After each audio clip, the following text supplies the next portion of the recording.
Another thing we can facilitate is any individuals out there that are raising funds for anything close to their heart. We can promote that as well, maybe give links to your social media page where people can donate to raise awareness of it. And we can do that via our news outlets. We've already done that all over the country, an example up in the northeast and here in Peterborough as well. So we can do that as well. So if anybody would like their own individual charity endeavours publicised or awareness raised of them prior to the event, or a good news story at the end and the amount raised, etc., all the great work done with the funds, then get in touch with us at info@Reprieve Media CIC .epizy.com.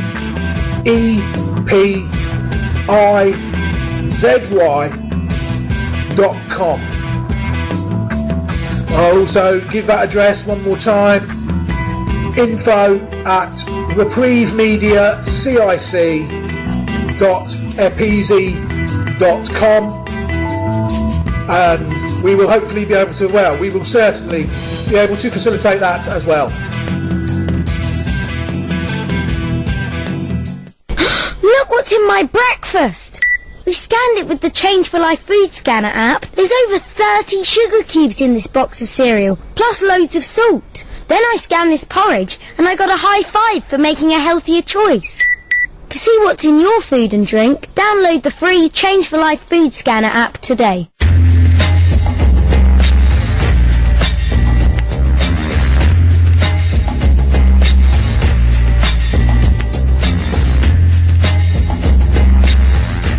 If you want to really listen to what we're saying or read what we're saying when we're not on air, then the place to do that really is the news outlet. It's called Essential Reading online, and I will give you the website for that now. It is www.essentialreading.freecluster.eu. That's essentialreading.freecluster, FREE cluster, CLUSTER.EU. So why not go and check that out?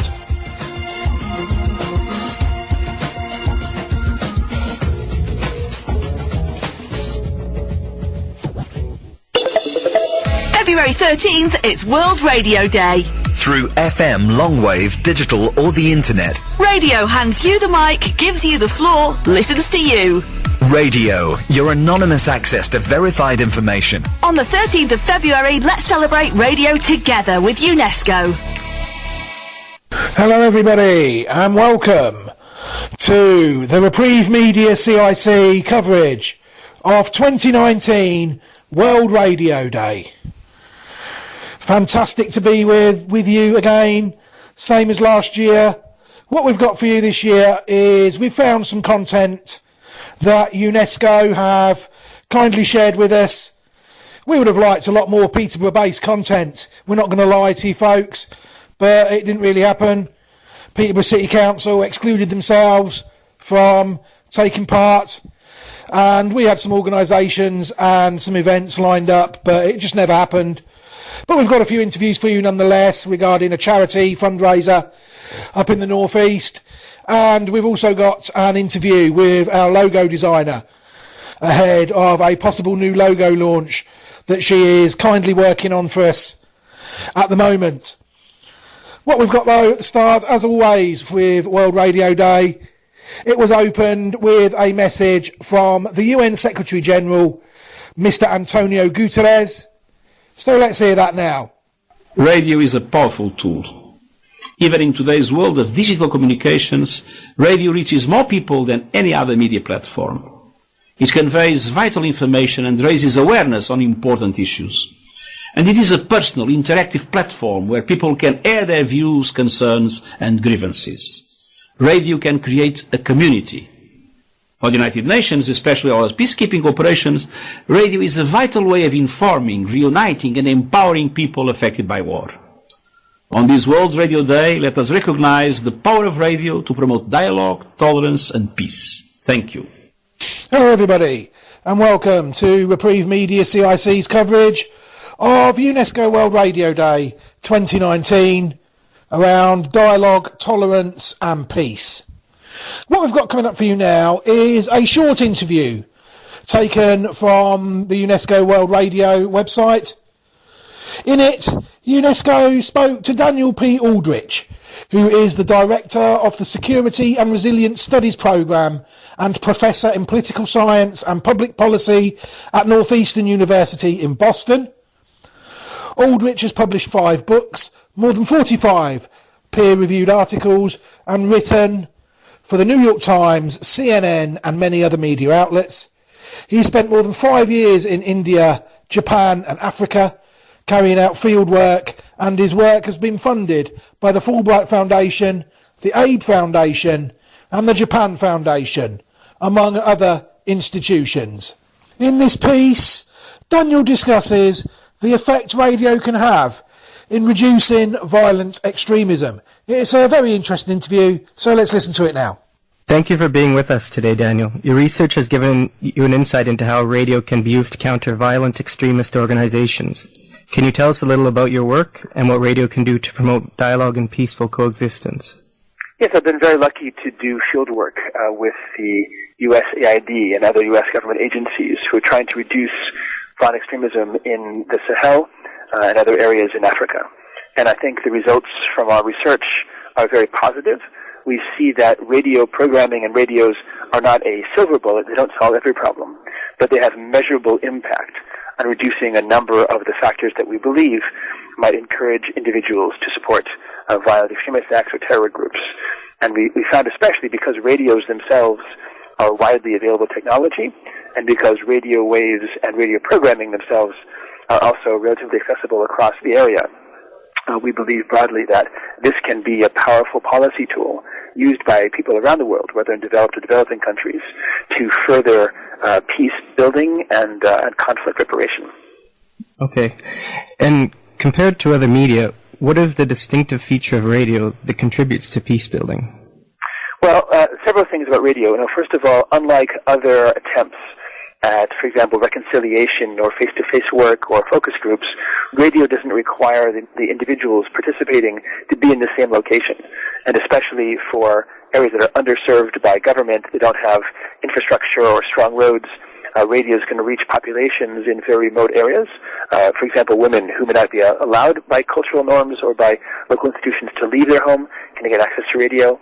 In fact, a number of the communities that we worked in fact, had women's listening groups deliberately developed to help broaden that audience there among a group of individuals who otherwise would not be able to go, for example, to a local NGO or to a local school. So that was a powerful way to reach them. It's also quite powerful because it doesn't matter if the population with you're speaking is literate or illiterate. A lot of the more sophisticated materials being developed in this field of peace building and conflict resolution do require some level of education. Radio programming does not. As long as the individuals in the community are being spoken to in a language they understand, it doesn't require them to have education beforehand.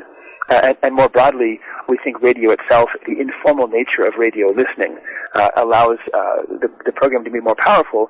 People can listen and have multiple broadcasts, so it can be at different times. It's also quite cost effective. So we think those reasons together make it a very strong medium to use. And from your experience, how can radio initiatives better tackle violent extremism in the future? So a lot of things that we need to do. One is to make sure, for example, that the programming is done by experts in the field. This might be an imam in a community that is, for example, served by a Muslim religious group. It might be in places that are more right-wing extremism. It might be a priest or a monk, someone who's trusted by the area. So that's one aspect of the process, is that we need to have voices on the radio that are listened to. And, of course, speaking in the local language. But we found that these kind of broadcasts really do, especially over a period of 6 months to a year, alter the norms and attitudes of people who are listening. To the degree, for example, that broader support for counter-terrorist activities, support for the use of violence in the name of religion. Those kind of powerful indicators can be mollified by this kind of programming. And we've also found more broadly that NGOs, local NGOs, can do this by themselves. They don't need to have international organizations helping them. They know quite well what messages will resonate with local communities and also what the local challenges are, which violent extremist groups, for example, might be most popular or most likely to recruit individuals or find support among them. So we would strongly encourage this radio programming to be a local bottom-up process where communities themselves develop their own forms of radio communication, their own programs, based on this broader model. Okay. And during your research, are there any components related to gender-specific issues that come to your mind? So, there are a number of gender-specific components that we've seen. First of all, we know in some communities, in Africa at least, women are often married to, for example, members of a violent extremist group. The violent extremist group will approach local families and ask and provide some kind of funds, for example, in exchange for marriage into that family, and that will create a bond between them and families in the area and make it more difficult for authorities, for example, to reduce the group's presence in the area. So we know already that women, for example, can be used by violent extremist groups to solidify their social ties to communities. More broadly, women are often the ones who notice radicalization in children first. Whether it's at home or in a school or anywhere else in the community, oftentimes women are more perceptive about changes in behaviors and attitudes. So they can, in a sense, work as a bellwether and be the first person to warn either authorities or their children or to talk to local authorities, religious leaders about that question. And more broadly, especially since in many societies that we work in, women themselves can be recruited. Not just married into a group, but recruited into organizations. Their participation is really critical in these kind of groups. So in that sense alone, it's very important that NGOs, age groups and so forth, think clearly about how they can engage women and gender groups in this process. This year's World Radio Day is celebrating the theme of dialogue, tolerance, and peace. What would your World Radio Day message be?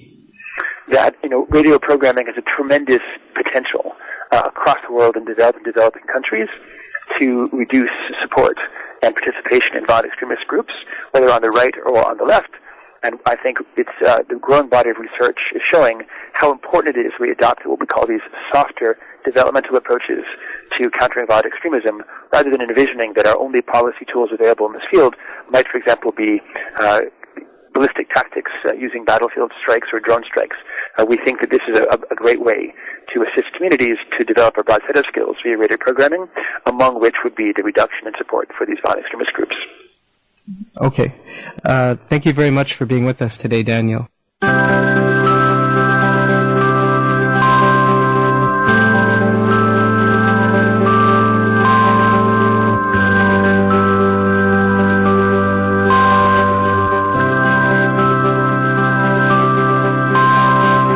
We're still able to offer interviews via Skype or any other video calling platforms that you try and use. We will try and accommodate you.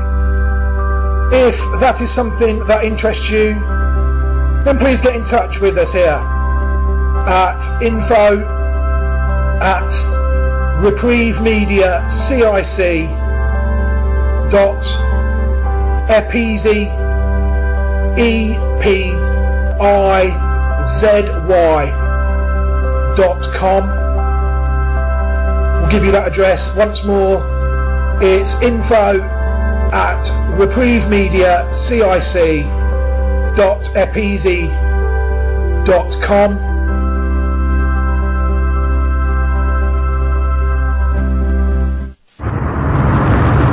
If you fall asleep at the wheel, you'll put your life in danger, and the lives of others as well. Before you feel tired, pull off the road into a services or other safe area. Drink some strong coffee, and take a quick nap while the caffeine kicks in. If you're having a nap, you've left your lights on, sir. Right, cheers. Think. Don't drive tired.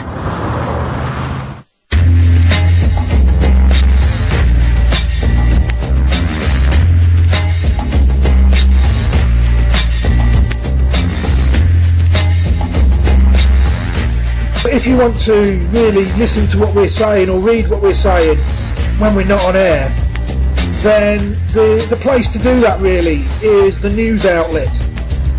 It's called Essential Reading online, and I will give you the website for that now.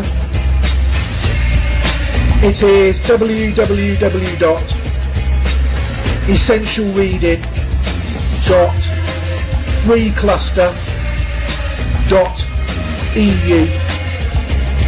That's essentialreading.freecluster, F-R-E-E, cluster, C-L-U-S-T-E-R.eu.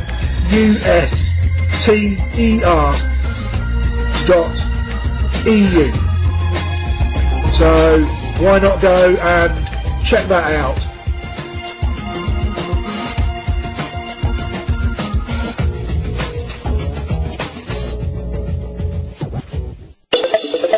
February 13th, it's World Radio Day. Through FM, longwave, digital or the internet. Radio hands you the mic, gives you the floor, listens to you. Radio, your anonymous access to verified information. On the 13th of February, let's celebrate radio together with UNESCO. Hello everybody and welcome back to Reprieve Media CIC's coverage of World Radio Day 2019 around peace, dialogue and tolerance. What we've got coming up for you now is an interview taken from the UNESCO website with Ms. Michelle Betts, who is going to talk a bit about radio in conflict situations. Ms. Betts, who has over 25 years of experience as a senior media development and press freedom expert, journalist and journalism educator. Her areas of expertise include media in conflict and post-conflict, military media relations, safety issues and rapid response interventions, and she has a particular interest in the use of media in conflict prevention and resolution. Michelle has worked with journalists and radio stations around the world, including in Rwanda, Ghana, Burundi, Mali and Burkina Faso. Thank you, Michelle, for being with us today. You had a lot of experience working with radio stations and media professionals in situations of conflict. Based on your experience, what is the impact of media in conflict and post-conflict situations? The media ultimately play a critical role in ensuring our fundamental human right of access to information, as it's enshrined in Article 19 of the Universal Declaration of Human Rights. Media can really bring people together. It can tear them apart. The best example of the latter is hate radio in Rwanda in 1994. Radio can provide a space where people can get together and discuss and argue and express their comments in a non-violent manner. I think community is really an effective instrument that can promote grassroots democracy, to air local issues, to provide an alternative source of information to official channels, and to reflect all the diversities that some of these countries and conflicts have within their context. I think media is also really critical in providing important information during times of conflict and post-conflict. Information that will help reunite families, that will help people find food, shelter, safe water. Information that can even help to diffuse tension and the chaos that we often find during periods of conflict. Focusing on, say, post-conflict situations, how can radio bring the communities together to address common issues? I think the best example that comes to my mind is, again, back in Rwanda, where I had the honor to work on a UNESCO project, actually, back in 2005, setting up a community radio station that was based at the university called Radio Salis. This was one of the very first post-genocide radio stations in the country, and it was going to be set up by the students for their community. And their programming came about as a result of direct interaction with the community. These kids went straight into the community, just walked the streets of the town and talked to people. What do you need? What do you want to hear on the radio? And that's how the programming basically developed. It was a way of even bringing different voices to the radio to talk about issues that affected them 10 years after the genocide. And the radio station is still continuing today, I'm pleased to say. In your experience working with radio stations in conflict situations, are there any stories that focus on gender equality or inequality? I think what stands out in my mind with regards to gender equality or inequality is the fact that in many of these cases, women journalists face particular threats in conflict situations. In many of these countries, first of all, women often go against cultural norms and stigmas to go into the profession of journalism. In many conflicts, journalists are subject to human rights abuses, yet women face additional gender-related threats and harassments and violence. We need to do more to support women who are working in radio in conflict situations. Yes, definitely. So now focusing on radio, amongst other media, what do you think is the distinctive feature of radio in contributing to peace building? You know, I think the distinctive features of radio are simply that it's accessible. You don't have to be able to read and write to listen to radio. So there's an incredibly high impact that can be had. It's very readily available. You can even now listen to the radio on your mobile phone. It's relatively low cost. I think of a specific project in Nepal, which was actually in post-earthquake Nepal, where community radio stations in these tiny, tiny, tiny little villages were largely doing stories on accountability and holding local officials accountable for post-earthquake reconstruction. Well, what happened is that they were ultimately linking up with other community radio stations across the country, also with the main broadcaster in Kathmandu. And so there were all of these bridges that were built between journalists and between communities. Communities were able to see that, hey, we're not alone here. We're not the only ones that have these issues and these challenges. And if we can all work together, then perhaps we can solve these. This year's World Radio Day celebrates the theme Radio and Dialogue, Tolerance and Peace. What is your World Radio Day message? My World Radio Day message is simply to say to all of us, let's use radio to build peace, to promote tolerance, and to learn about each other, because we're all much more alike than we are different. Thank you for your time, and thank you for being with us. Thank you so much for having me.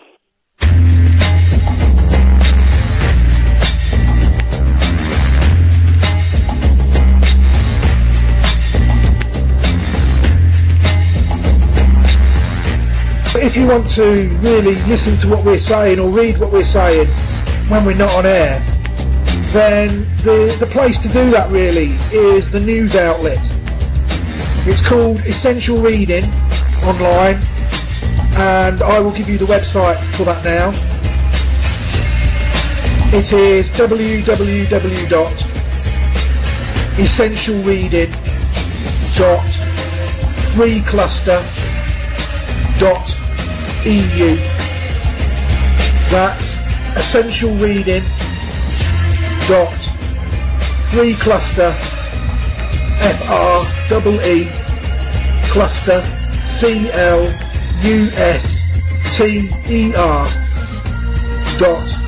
CLUSTER.EU. So why not go and check that out?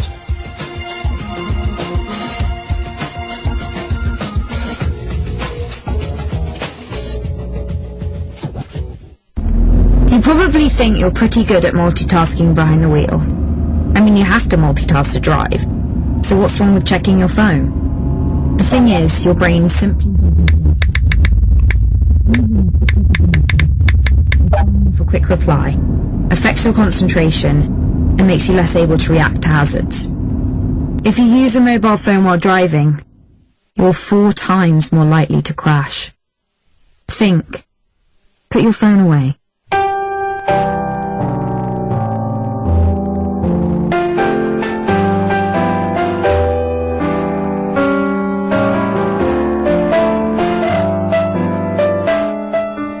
Another thing we are able to offer people, really this is aimed at supporters of Peterborough United.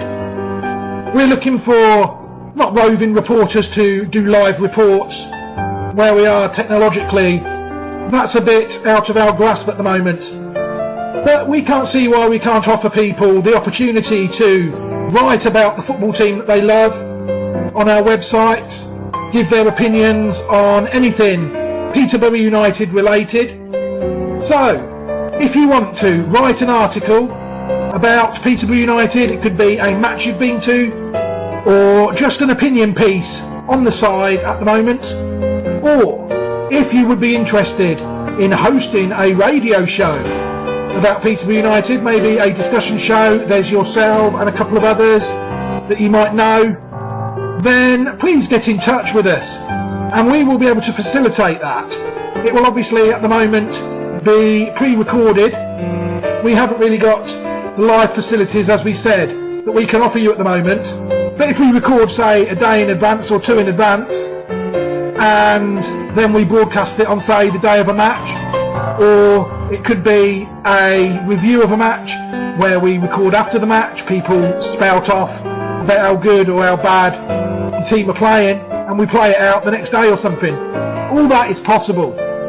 So any Peterborough United fans out there who feel like they haven't got a voice at the moment, they might be tired of listening to the established lines that they get in the other media outlets around this town, then get in touch with us. The email address is info@reprievemediacic.epizi.com. We'll say that once more, info@reprievemediacic.epizi.com. We look forward to hearing from you, and let's get some independent voices out there about the football team that we all love here in Peterborough.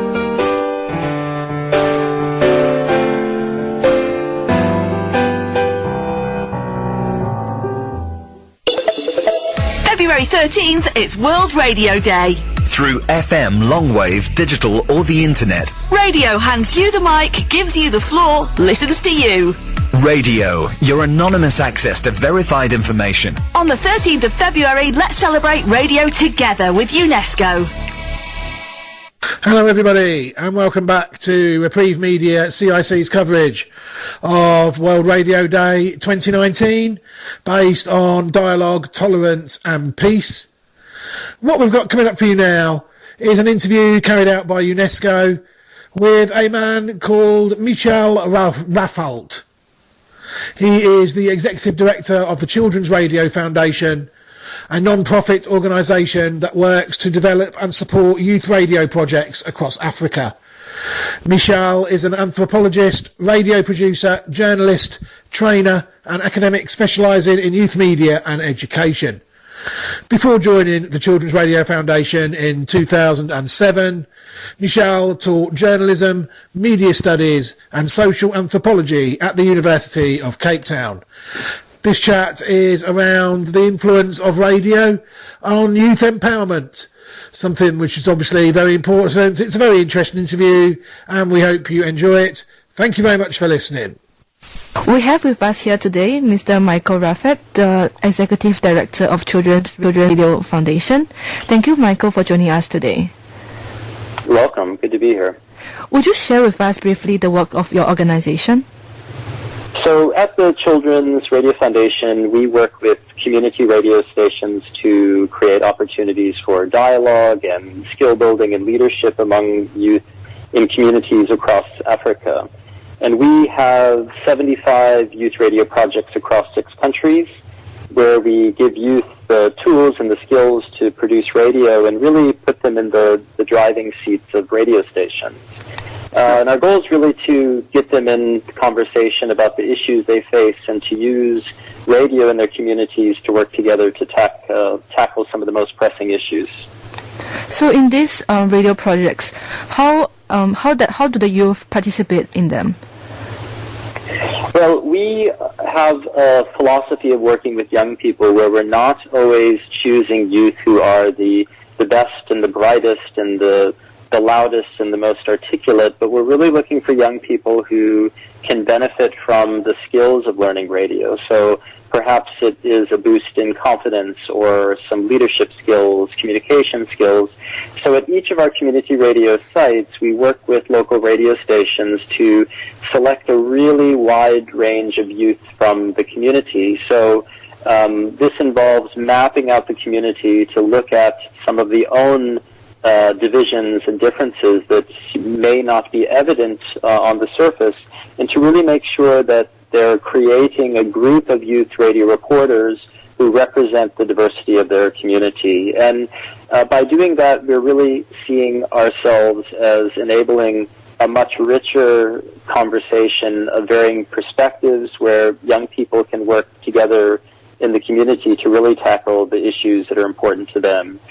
So for us, youth participation is really what drives this project. Young people do everything at the radio station, from deciding on the topics that they want to cover, to going out and doing the reporting and gathering interviews, to also sitting behind the audio booth and recording and ensuring that the broadcast goes out in a very high-quality way to their community. So for us, youth participation is not just on some superficial level, but is really giving youth full control over what is going out on the airwaves. So why is radio chosen as the medium? What do you think it's radio's unique contribution in empowering youth? Well, radio as a medium of dialogue and conversation is really important to what we are trying to achieve with our work that cuts across a real wide range of issues, of health issues, education, human rights issues. We're tackling a lot of very difficult conversations. And radio lets people say what's on their mind, and also through the anonymity of being somewhat guarded and their face not being seen, and they don't have to necessarily say their name, the anonymity allows certain kinds of conversations to emerge that don't come through other medium. So we really try to use radio for its ability to promote dialogue in communities and to get people speaking who may not otherwise have those kinds of conversations in their community. And also for us, working across 6 African countries, radio is really Africa's first choice, and the way that one can really reach quite deeply into communities. And when we work with youth in our radio projects, they are tackling issues in ways that really represent the unique context of the places in which they grow up. And community radio stations allow us to do just that, to speak in local languages in ways that relate to local people and really address concerns in locally nuanced ways.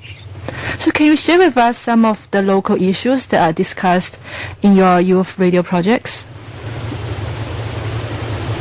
Sure. We take on a broad range of issues, from adolescent health to education, jobs and access to employment, climate change, LGBTI rights, and even showcasing local stories and local success stories of young people in the community, and even opportunities for youth locally that they can pursue.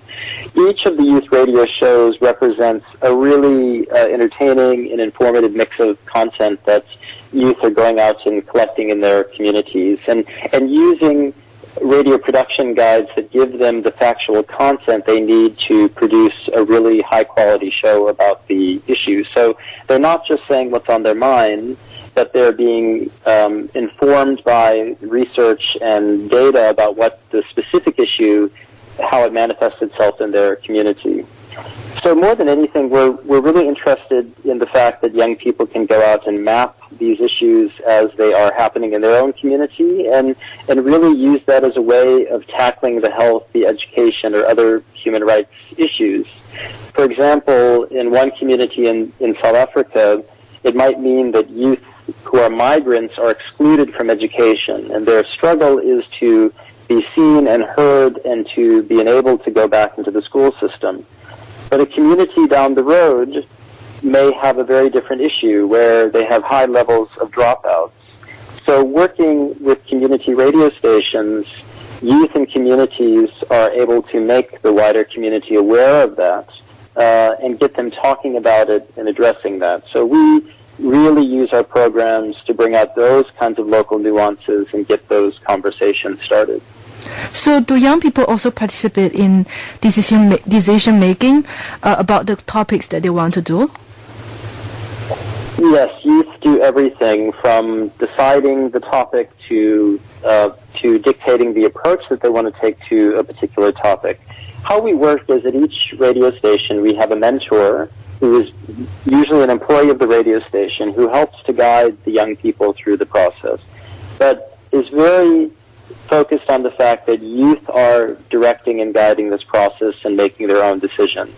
And that's, I think, one of the added values that the Children's Radio Foundation is able to add to a lot of these radio stations is to get them to think about how they can work very productively with youth and to encourage youth participation without taking over and deciding that, oh, you know, I'm an adult and my opinion is better and this is the way that we should go.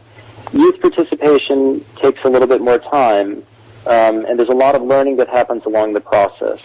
But we're really set on the idea that young people have very fixed ideas about what needs to be addressed in their communities, and if they are given the platform to do so, can do some really incredible things to mobilize their fellow young people to take action around issues. So are there any, I guess, difficulties that you faced in your projects in reaching out to youth?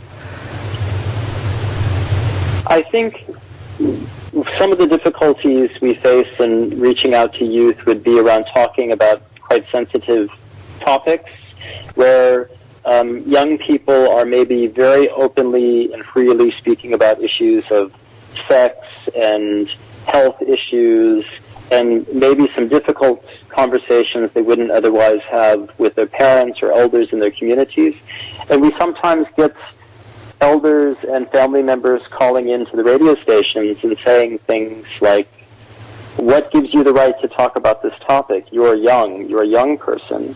And I think what's been really interesting is to see how youth engage with that, and they're able to very often respectfully speak to these people who are criticizing their right to speak and to share with them the importance that we need to be talking about these issues, otherwise the results are high rates of teenage pregnancy, perhaps high rates of school dropouts, and these are conversations that are very important to the community. So I think part of it is coming up against community norms of youth participation and the ceiling that dictates the extent to which young people are able to contribute, and really working with the youth for them to manage that properly so they can actually bring about a very fruitful, peaceful conversation that's based on productive dialogue.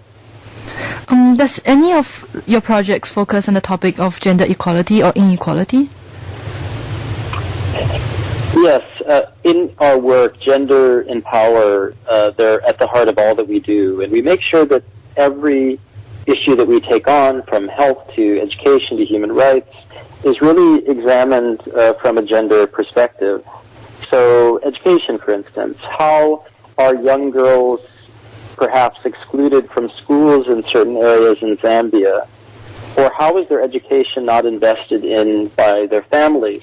So our question would be, how can we as a radio project and young people really get people thinking about these issues through the gendered lens and getting communities to speak about it? So through health topics, we focus a lot on adolescent health and particularly young girls getting health services and accessing sort of health services around sexual health. And we really see everything that we do as an opportunity to address gender issues, to chip away at power, and really get people thinking about these issues in a quite complex and intersectional way. Yeah. So the last question, on this year's World Radio Day celebrates the theme Dialogue, Tolerance and Peace. What is your World Radio Day message? I think the key to getting along is really talking about it, and radio can be so important in getting communities speaking and working through issues. And I suggest that all of the listeners to radio take time to do just that, to listen and to listen deeply and really try to learn from someone whose life or views are quite different from you. Thank you, Michael, for being with us today. Great. Thanks for having me. Another thing we can facilitate is any individuals out there that are raising funds for anything close to their heart. We can promote that as well. Maybe give links to your social media page where people can donate to raise awareness of it. And we can do that via our news outlets. We've already done that all over the country, in example up in the northeast and here in Peterborough as well. So we can do that as well. So if anybody would like their own individual charity endeavours publicised or awareness raised of them prior to the event, or a good news story at the end, amount raised, etc., all the great work done with the funds, then get in touch with us at info@Reprieve Media CIC .epizy.com. I'll also give that address one more time, info@Reprieve Media CIC.epizy.com, and we will hopefully be able to, we will certainly be able to facilitate that as well. If you see somebody showing any of the signs of a stroke, you don't have to think about it, you just dial 999. Use the FAST test. F. Face. Has their face fallen on one side? Can they smile? A. Arms. Can they raise both arms and keep them there? S. Speech. Is their speech slurred? T. Time. Time to call 999 if you see any one of these signs. Act fast, make the call, dial 999.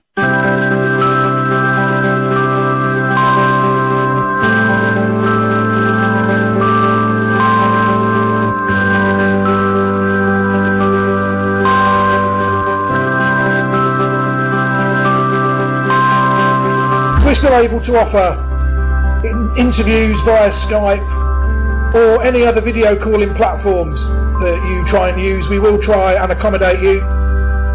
If that is something that interests you, then please get in touch with us here at info@Reprieve Media CIC.epizy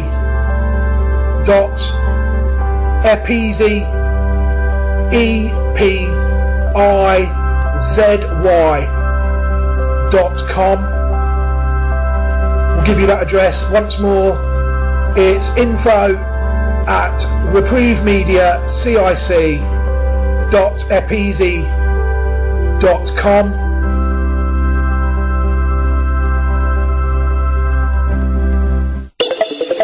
February 13th, it's World Radio Day. Through FM, longwave, digital or the internet. Radio hands you the mic, gives you the floor, listens to you.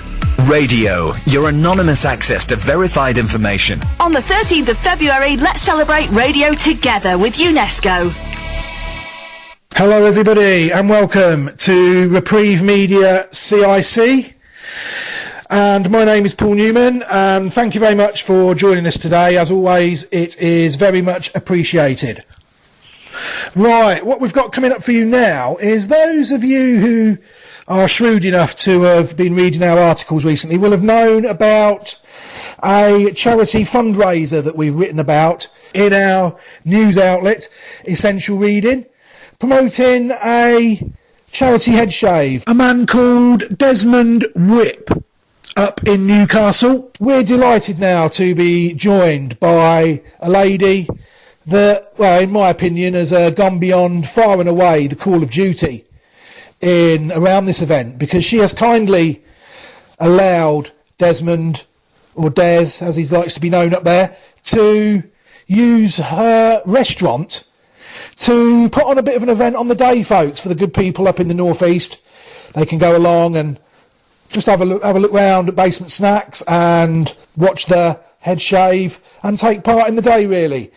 So that is really, I think, well, without any shadow of a doubt, a fantastic gesture. So without further ado, may I introduce you to the owner of Basement Snacks, which is a restaurant in Newcastle, but more of that from the lady herself. Her name is Dons Wyatt. And Dons, I understand you are there now on the other end of this call. Are you there? Hi, I'm here. Fantastic. Dons, may I like to say, take this opportunity to thank you personally for offering your services on the day of the event. I know it's very much appreciated. So before we get down to business, can I just say thank you? Oh, thank you for thanking me. That's really nice. Anytime. So we're just gonna start the interview really with a bit about yourself and your business, if that's fine. So if you'd like to just tell us a bit about yourself, please, before we start. Thank you. Hi, my name is Dons. I'm a middle-aged, short mother of 4 with blue dreadlocks. I've got 2 grandchildren. I'm a bit of an empath, a healer, a dreamer. I love festivals, and I'm a bit of an idealist. I really like helping people and being there to help boost people on in what they want to do. That's very much what I do. Fantastic. It all sounds very admirable traits to have in a human being these days. There's not much of it about, really, in my personal view. So how did a lady like you end up starting her own cafeteria? Has it always been a dream of yours to run your own business? Yes and no. I wouldn't say that it was a dream to own a business. I never really thought of it in those kind of technical terms. I just had a dream, to quote a very famous man. From being quite a young girl, I really fancied the idea of cooking. I loved cooking. Cooking captured my imagination probably when I was about 12 or 13. I started cooking most of the family meals at home, inventing special little dishes. So for most of my life, I've kind of talked about having a little tea, coffee shop, a little food place, and wouldn't that be lovely? But I don't think I ever thought about it in terms of owning a business. I didn't dream of being a businesswoman. That was the last thing on my mind. Yes, I mean, I think that's the same. It's the same with me and most people. I think people just fall into it, don't they? So obviously, you sort of intimated yourself there that you were really a relative rookie in setting up businesses around legislation, around really getting it off the ground. So what help did you receive from the authorities in setting up your business? I didn't get any help. Nobody's ever helped me. I've kind of just done it all by myself. I did a little bit of a crowdfunder so that my friends and family could get in if they wanted to chuck a £5 in the pot. And that paid for my year's business insurance. And then I accidentally got a loan from the bank, which I didn't intend to get. I just applied for a loan, basically just under the guise of, like, would I be entitled to a loan, like, for example, for a new car? And I was going through that process one night. I was a little bit drunk. While I was thinking about, am I going to do this thing? Am I not going to do this thing? This opportunity had come my way, and I needed, obviously, a little bit of collateral to be able to buy the business as such. So I did this thing on the computer very late at night after a few cans, and the bank kind of bounced back and said, oh, yes, you could have a loan. Do you want to go through the credit check bit? In previous experiences, when I'd gone for a loan, the screen would come back and say yes or no. If yes, you can come into the bank and sign a bit of paper. So that was what I was intending to do, and then discuss it with my husband if I'd been accepted. And what happened was about 3 seconds later, I had the money in the bank, which I didn't really intend for to happen. So that's kind of how it happened, but I've never had any help other than that. I've done everything myself on a shoestring. That's brilliant. Accidentally getting a bank loan. I mean, fair play. These things happen, and I don't know if I've ever heard a better advert for Dutch courage in my life than what you've just said. Yeah. I bet you were quite sort of about thrown in at the deep end. It was all hypothetical, and then all of a sudden there you are with the money you needed to really make your dreams a reality. It must have been a strange moment. It was a bit of a shock to the system because I didn't think it was going to happen. It was a bit of a pipe dream. I'd already been made aware of this place becoming available about in the May, I'd gone and had a look, and I didn't have the confidence to do it. I didn't have the collateral to do it, and I'd walked away and I'd said no. And then about 6 months later, the lady that runs the shop upstairs from me, who owned the building, called me back and said that the people who had accepted it when I said no had decided it wasn't for them, and they were going to move abroad, and they were done with it, and they wanted rid of it. Did I want to come and look for a second time? I went along because I'd fallen in love with the place for 6 months, and it had really upset me that I'd said no. So I went along and looked again, and it felt a bit like self-punishment. And then I set this crowdfunder, and I tried for the bank loan, and it was all, like you said, a bit hypothetical.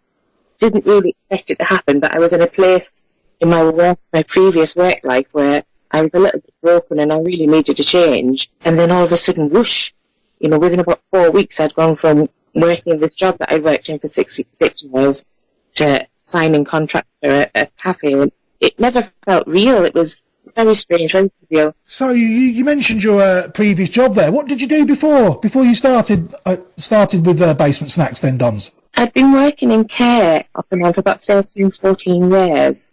I'd started working for a national charity that supports deaf people who have additional needs, such as autism, learning difficulties, physical disabilities, and because I learned sign language, British Sign Language, that's where I'd ended up working for a while. And within about a year and a half, I'd made my way from being a support worker to senior support worker to manager of the North East services. But it was very intense, and it was a very hard job. After about 13, 14 years in care, I'd hit a wall. I was always at work. I would be at work 7 days a week. I would never see my kids. I'd never see my family. And I'd kind of just hit the place where I really needed to change. I really needed to change my life. I was in my mid-40s, and I couldn't keep going on like that anymore. So that's what I was doing beforehand, and I loved the job very dearly, but it takes a lot out of you. So all of that brings us on nicely to the business itself. It's called Basement Snacks. Just tell us a little bit about it, Don, please, if you could. So Basement Snacks, it's located in Newcastle, on a street called Ridley Place, and it's in a building that was built in 1824 by Lord Earl Grey's builders. So obviously you're aware of the famous Lord Earl Grey, who the tea's named after. He had a building company and built quite a bit of Newcastle, including this street where I'm based. Previously, before me, there was a guy called Flat Caps who'd owned it for 7 years, and he'd made quite a good reputation for artisan coffees. And he'd moved on to bigger premises. I came into a place which is literally a basement. I mean, it's not just in name alone, it is genuinely in a basement. You go down a spiral staircase into this little room that's absolutely beautiful. And I've been there for about a year now. I do food, I do coffee, I do tea. It's very much me. It's very much my room. You walk into Don's territory when you're in that place. Sounds fantastic. I understand it's a vegetarian restaurant or vegan restaurant. Is that correct? Not really, no. It's an omni restaurant. Well, I certainly started out life as an omni restaurant. I had this vision where I was going to have a menu that was equal for vegans and vegetarians and meat eaters. Because quite often I've been vegetarian on and off for most of my life. And quite often you'd go into a restaurant or a cafe and there would be 1 or 2 vegan, vegetarian options. It would always be a vegetarian lasagna or a vegetarian burger. It was always just a little bit rubbish that you'd have these 1 or 2 options, and my vision was it was going to be 50-50. You could come in with your meat-eating friends as a vegan, you could order the same thing. I've got a couple of curries that I do and I just alter them a little bit. But you could basically be eating the same thing as your meat-eating partner, enjoying the same flavours and enjoying the same sort of dishes, but obviously more catered.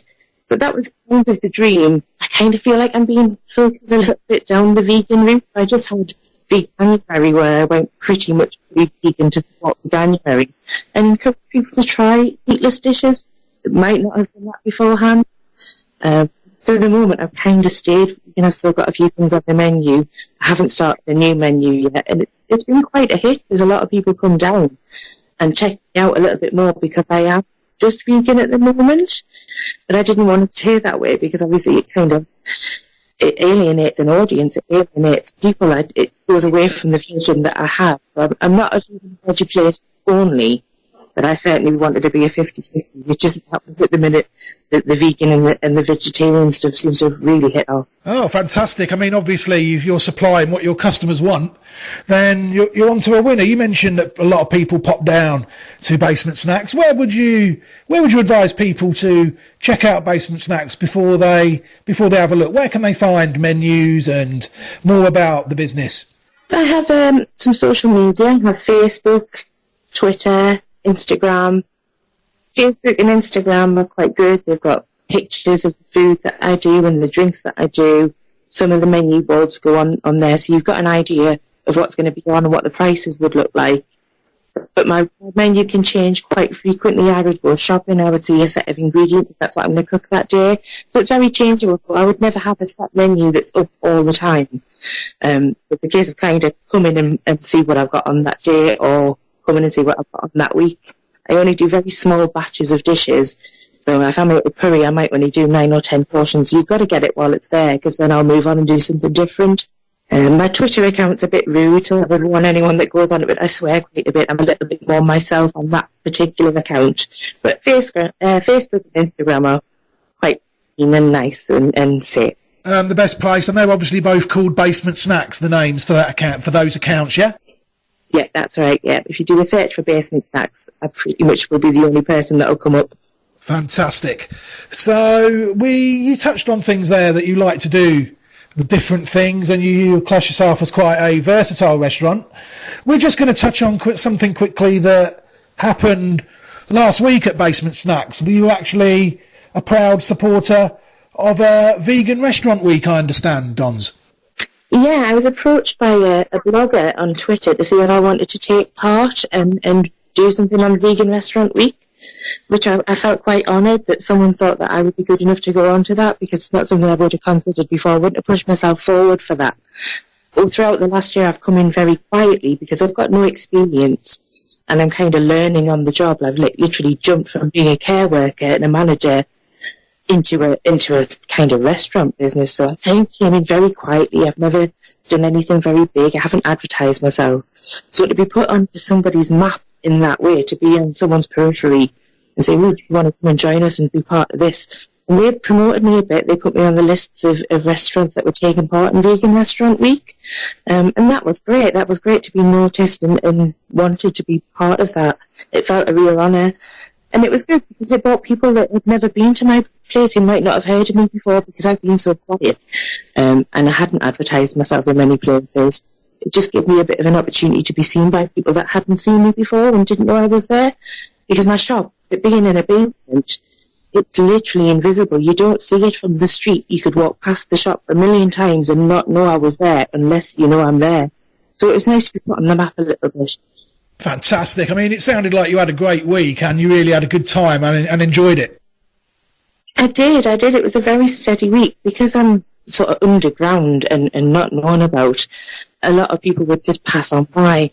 So it was nice to have what was, a bit of a steady week and see some new faces. I've built up a little bit of a loyal customer following. Those people that know that have come and found me and enjoy the food and enjoy my company, enjoy the ambience of the place, which is something I worked really hard to create. They will come back quite regular and quite loyally, but you often see new faces. So some people kind of came wandering down and tried the homemade cakes, tried the new dishes that they might not have had anywhere. They were really impressed, and I'd see them go off and say lovely things about the cafe. They would give me compliments to the guys that run at the shop upstairs, and I'd see them posting on social media about it. So it was really nice to have a buzz about it that just wasn't there before, and it made me feel like I'd taken a step up, probably for the first time since I'd opened. That's fantastic. I mean, brilliant work. Well done. We're going to wrap up this part of the interview now. And what I like to do at the halfway point of the interview is allow our guest just to pick a song for the interview, just to break it up a bit, give ourselves both a break, give our ailing voices a break. So, Dons, would you like to pick a record for that, please? I most certainly would. I'm probably going to pick a record that nobody has heard of, because I'm a bit of a champion for local bands. Like I said before, really admire local bands, and I like to give people a boost. One of my favourite local bands to Newcastle is a group called the Smoking Coconuts, who are absolutely fabulous. They do world punk ska music. It's very much in a genre of its own. And my best friend Stig is an autistic Newcastle-based musician who does electronic music, and he plays the synth for the Coconuts. And he actually just released an album called Divergence, which is all his remixes that he's done for other artists of their songs. So in amongst that is a Smoking Coconuts song called Whose Side Are You On? And Stig's remix of it is just magical. I can't keep still when I'm listening to it. It's one of the best songs I think I've ever heard. It deserves to be heard by a wide audience. So for that reason, I think I'd like...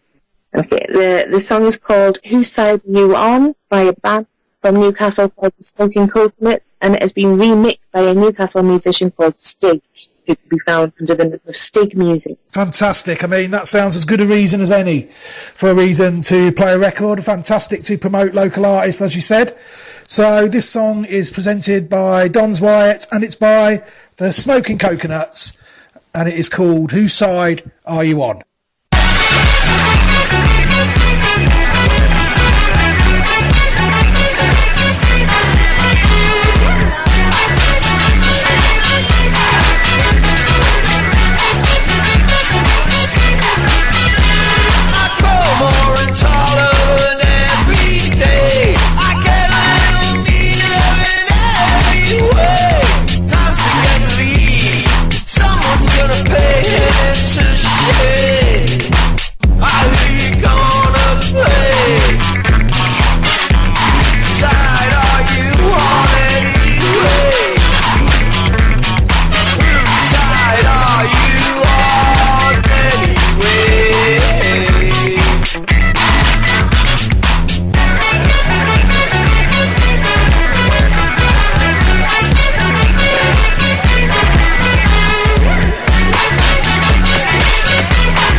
Oh, what an interesting record there. I mean, yeah, you were right. It's got a certain interesting sound to it. That was the Smoking Coconuts and Whose Side Are You On?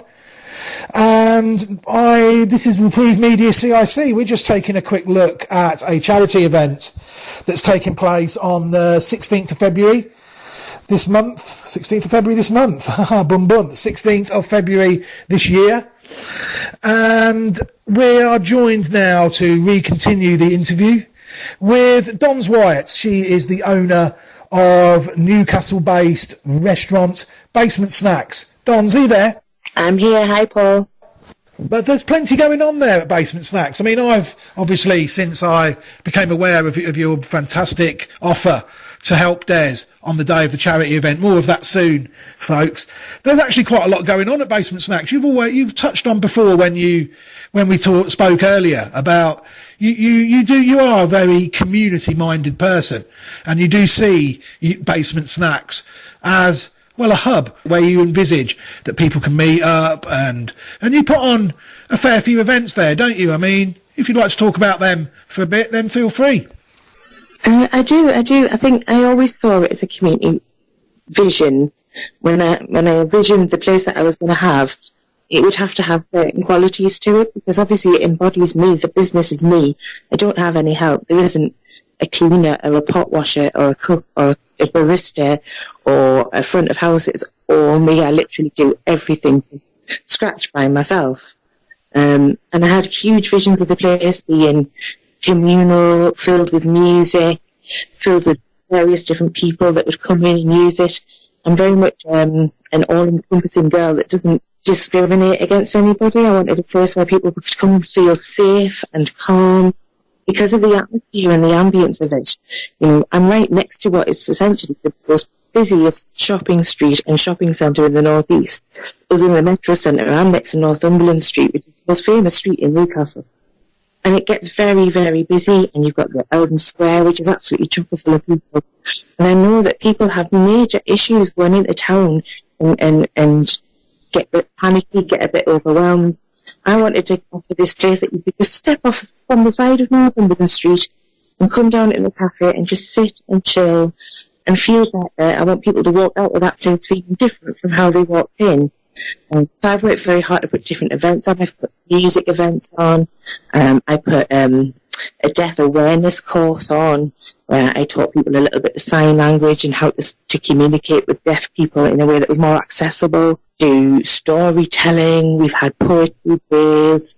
We've had hip-hop days. We've had yoga, partner yoga. We've had all sorts going on down there, just to really encourage and entice people down to feel good about themselves. And I also want it to be a venue where, because it's a very small room, it doesn't hold many more than maybe 40 people comfortably. I want it to be a little music venue for guys like students or new bands that haven't had a chance to really hone their skill or perform for people and maybe might be a bit overwhelmed by a bigger venue. I want to offer this little intimate space where people can kind of get a bit of experience and gain a bit of confidence to get out there into the bigger world and do what they do. So I want everyone to come and use this as a communal space. I want them to feel like it's theirs, and I want them to feel good. And you know, that's pretty much the vision I had for it. And I've still got some events to come as well. I've got a poetry safe space day where I'm going to celebrate diversity in Newcastle. We have a lot of transgender people, we have LGBT community, we have shy people, we have autistic people, we have a huge diverse community of different cultures. It's like a melting pot of culture in Newcastle. I want them to feel like everybody's included, that everybody's welcome, and I will never ever tolerate anybody being discriminatory or horrible or, you know, predatory. I would never ever tolerate that. This is a place where you could guarantee to come in and feel safe, feel good, be able to take part in things and walk away, and you will always be looked after and protected by me. Fantastic. I mean, you touched on there that you actually, out of the goodness of your heart, passed on some of your skills regarding sign language, communicating, and that's I mean, how do you find that goes down? I mean, do you find that really did help the community of Newcastle? And was that service available anywhere else before you did it? People can go on deaf awareness training courses. A lot of people tend to do things like that through work placements, or, you know, you can go and learn BSL at colleges and at local deaf clubs. But it's not very often you'd walk into a cafe and find the owner who's fully fluent in BSL. And I find that the communication between people who are deaf and people who are hearing can be very unusual. People don't really know how to treat deaf people. I see it all the time because of the work that I've done and the advocacy work that I've done. I see people who speak to deaf people and try and talk louder, or try and make their mouths really big. 9 times out of 10 they'll be looking away from them. There's such bad communication and a lack of awareness around. And bearing in mind that BSL is the fourth most used language in the United Kingdom, and yet it's the least recognised. So I really feel quite passionate about being able to teach people how to communicate better, just in general, not just with deaf people. Communication is very much key, and people really enjoyed it. There wasn't a lot of people that came because I hadn't been open very long at the time. But, they learned how to do some alphabet, they learned a couple of basic signs, they had good fun, and they walked away knowing how to communicate and feeling a bit more confident about, if they ever did have to communicate with someone who was deaf, just how to do that naturally, and it's really obvious, the rules. Look at somebody in their face, talk normally, look at them the whole time that you are talking to them, so they can see your lips moving and an idea of your facial expressions and your body language. It went down really, really well. I'd like to do it again sometime this year, and hopefully, because I'm a little bit better well known now by more people than compared to what I was last year, I'm hoping it'll be a bigger crowd. Fantastic. So obviously now your life has been changed. You're in a position to help others. Yeah, definitely. I mean, it's been a hell of a year, but if it hadn't have been for the people that helped me along the way, I wouldn't have done it. I would never have had the guts to do it. I was fully supported. Even when I was kind of really frightened about what I was going to do to our family finances, I'd always been the breadwinner for so long. To put any of that on him, he'd only been working full-time for about a year at the time. He'd never worked full-time in his life. He's stayed at home and looked after kids. So for him to sort of step up with the job that he got and said, look, I'll do what I can, let's go for it, you can't go on the way that you've been going on. So he's been really behind me, and if he hadn't have been, it wouldn't have happened. The decision had to be a joint one. My friends have been fabulous. They've contributed in so many ways, whether it's, come and help me out doing some dishes one day in the cafe, a little bit of money in the fundraising pot when I first set that up before I opened. Jobs like coming and doing some painting. I had a friend coming in and doing a mural for me today in my toilet, helped me to decorate there. My father-in-law who's come and helped do decorating for me. So many friends and family that have contributed, whether it's just with supportive words and encouragement or financial.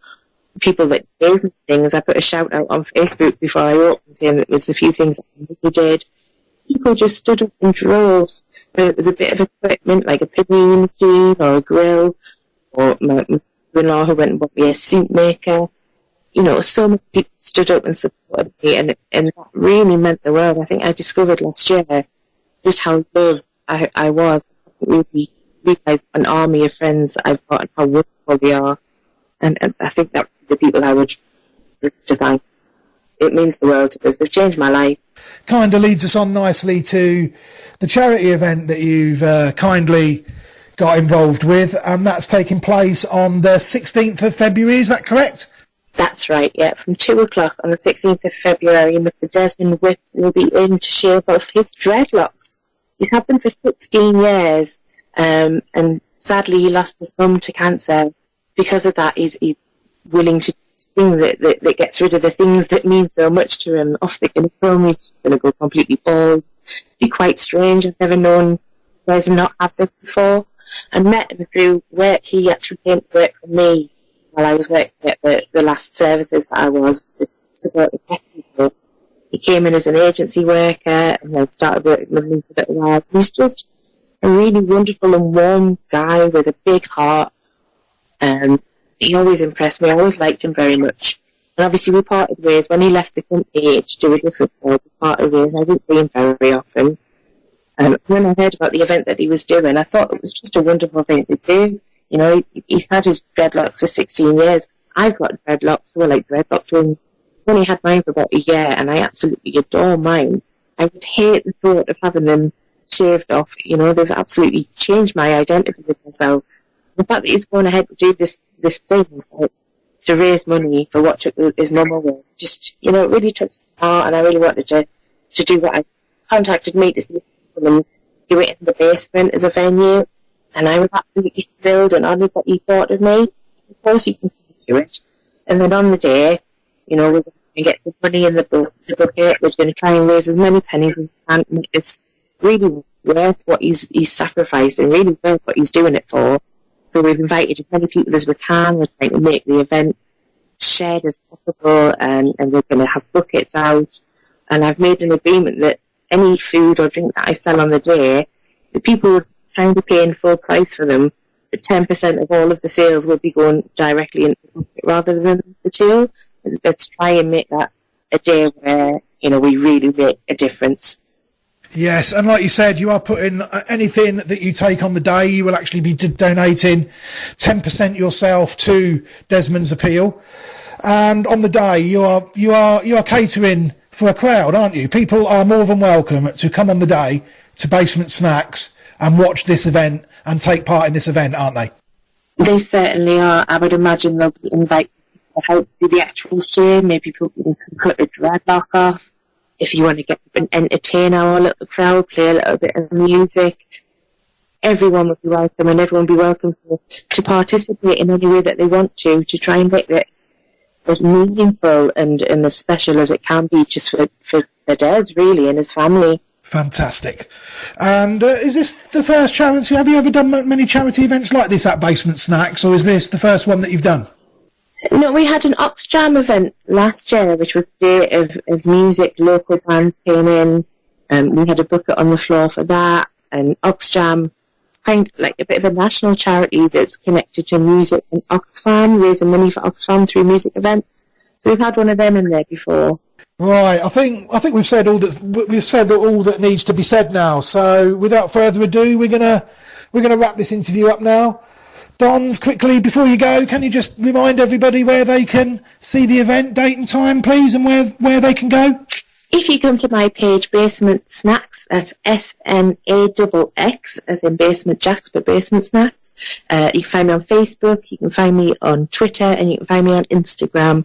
And all the details, all my events and everything I do are all over those pages. Fantastic. And once again, I think I've never met Desmond Whip up in the northeast, and he seems a nice, genuine guy. Though we've spoke on Facebook at length through messages and that, and I think he will be absolutely delighted that you've taken the time to do this and help him with this event. So thank you very much. Well, thank you for giving us the chance to get that heard by everybody, and thanks for helping us make it a little bit bigger. You know, hopefully it's going to be a fabulous day, and we're going to get some good money raised. So thank you kindly for giving us a voice. Listen, that's what we're here for. We have always said that we will never be bound by any geographical location. To me, there's no excuse for it in the 21st century. We can help each other as a species, whether you're in Newcastle and Peterborough, whether I'm in Timbuktu and you're in the Antarctic. There's no excuse for it. We've got to stick together. So I think you've been fantastic throughout this interview. Your restaurant sounds superb, and I encourage everybody to visit it. Where is it again? Ridley Place in Newcastle, is that correct? Ridley Place in Newcastle, that's indeed right. Just off Northumberland Street near Haymarket End, which is a metro station. Fantastic. So once again, Dons, may I take this opportunity to thank you very much for finding the time to carry out this interview, and may I say good luck on the day as well, and I hope you all have a fantastic day up there. Thank you kindly. Thanks now. Bye, Paul. Another thing we can facilitate is any individuals out there that are raising funds for anything close to their heart. We can promote that as well. Maybe give links to your social media page where people can donate, raise awareness of it. We can do that via our news outlets. We've already done that all over the country, in example up in the northeast and here in Peterborough as well. So we can do that as well. So if anybody would like their own individual charity endeavours publicised or awareness raised of them prior to the event, or a good news story at the end, amount raised, etc., etc., all the great work done with the funds, then get in touch with us at info@Reprieve Media CIC .epizy.com. I'll also give that address one more time, info@Reprieve Media CIC.epizy.com, and we will hopefully be able to, well, we will certainly be able to facilitate that as well. How does it feel when you stop smoking? Brilliant, I finally quit. It feels good. I was so proud of myself. I can keep up with my kids now. I feel a lot richer. I just feel fitter and healthier. I feel like I've got my life back. It's an amazing feeling when you stop smoking. Experience it for yourself with help from Smoke Free. Our range of free support can help you quit for good, from our app to emails, face-to-face and online communities. Search Smoke Free, because there's only one you.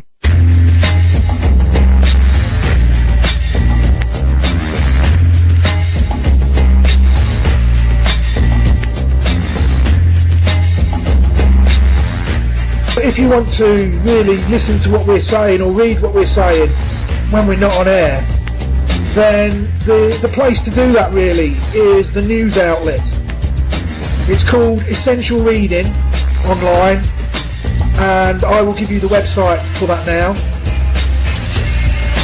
It is www.essentialreading.freecluster.eu. That's essentialreading.freecluster, FREE cluster CLUSTER.EU. So why not go and check that out?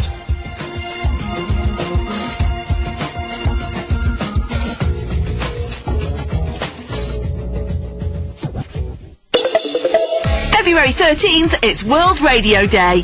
Through FM, longwave, digital or the internet. Radio hands you the mic, gives you the floor, listens to you.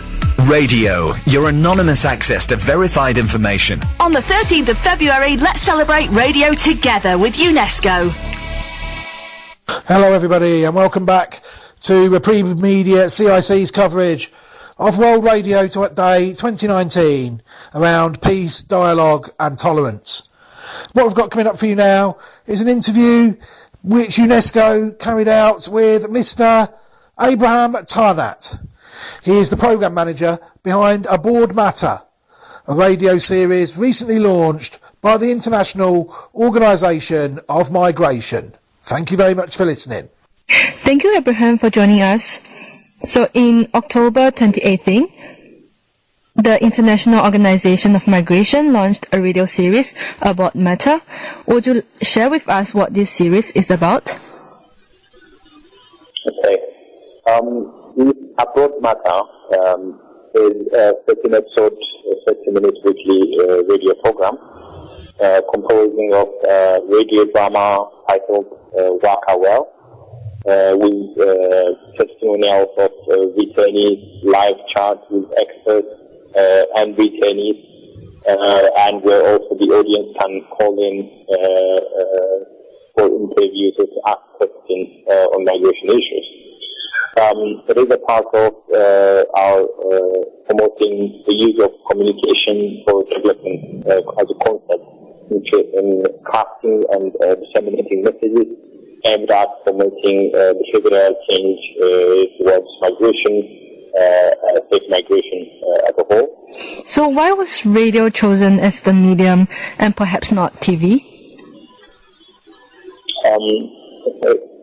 Radio was selected based on our key target audience, who are mainly at the grassroots level in rural areas where radio is the most accessible kind of media, and radio is relatively affordable to this particular target community, as one can access it as a channel in the radio program through the use of even their cell phone.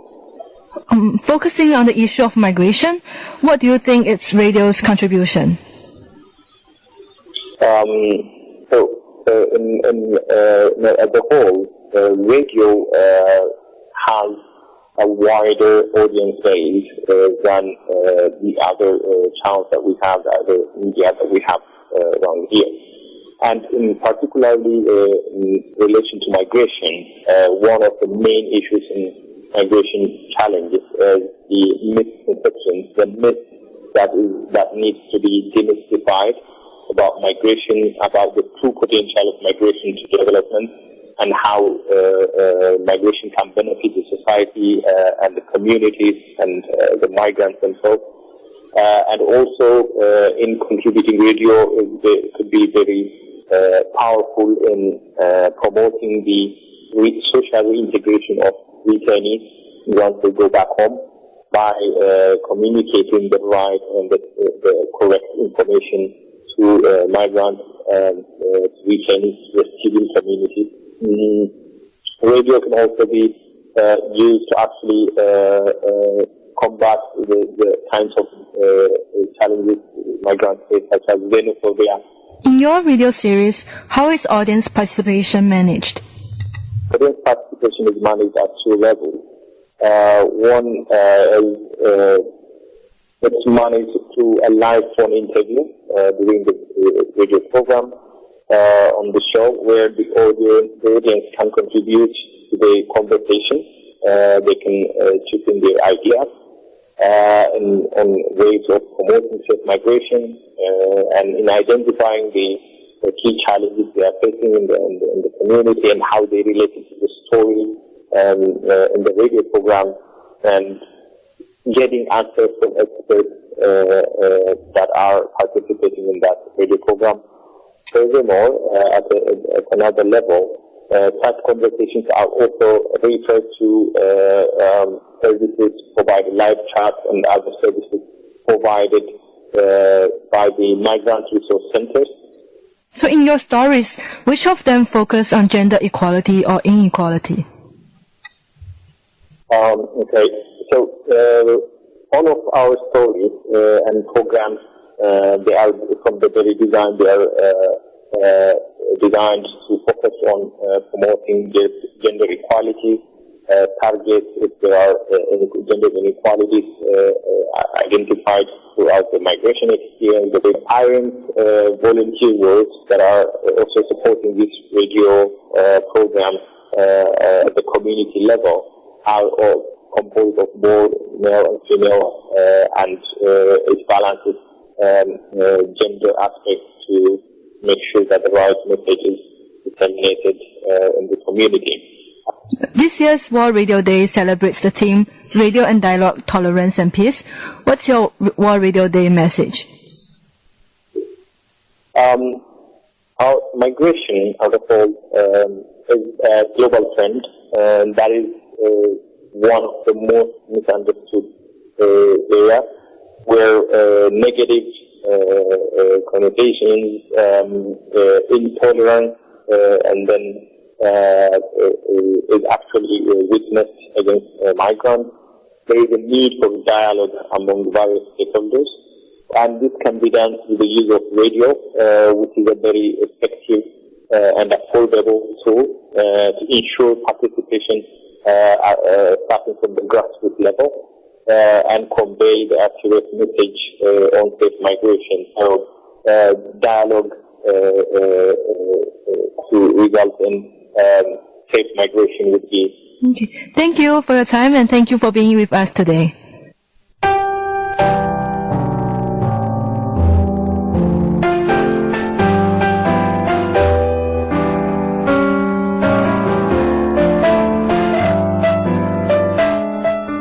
Another thing we are able to offer people, really this is aimed at supporters of Peterborough United.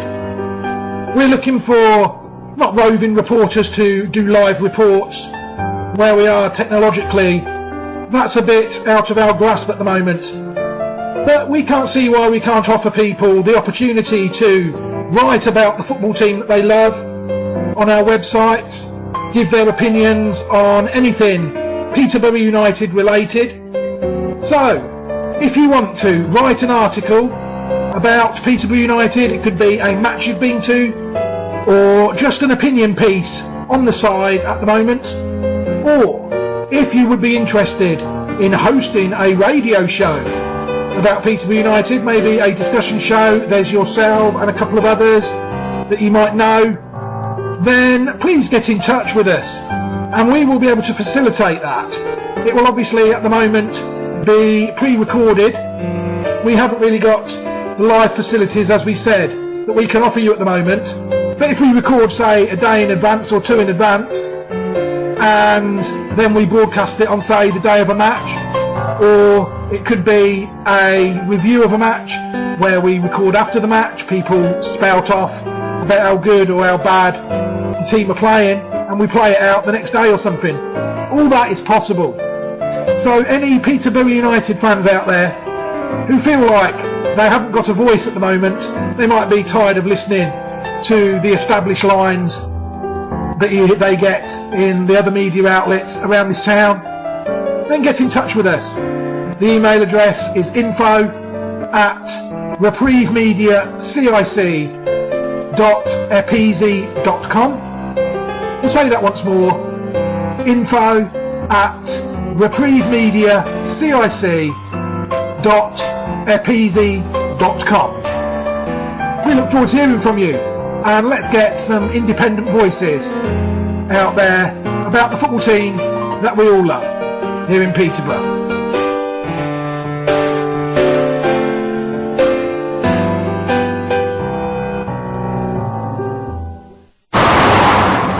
If you've ever had to get out of your car at the side of a motorway, you'll know how scary it is. Just imagine what it's like to be a road worker on a motorway. So please drive carefully through roadworks, observe all signs and speed limits, stay in the correct lane and keep a safe distance from the car in front. Our road workers are making the roads safe for all of us, so please keep the roads safe for them.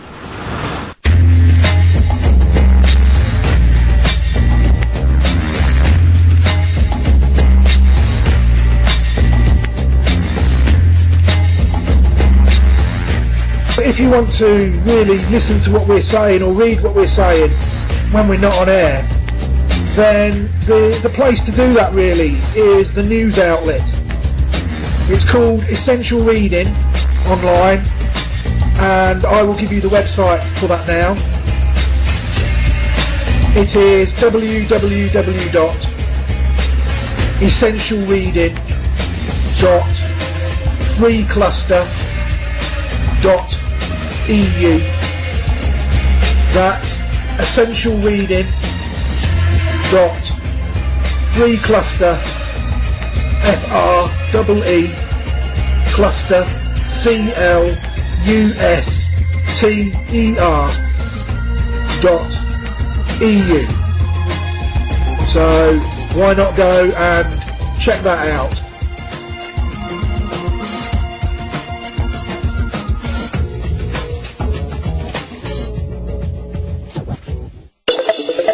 February 13th, it's World Radio Day. Through FM, longwave, digital or the internet. Radio hands you the mic, gives you the floor, listens to you.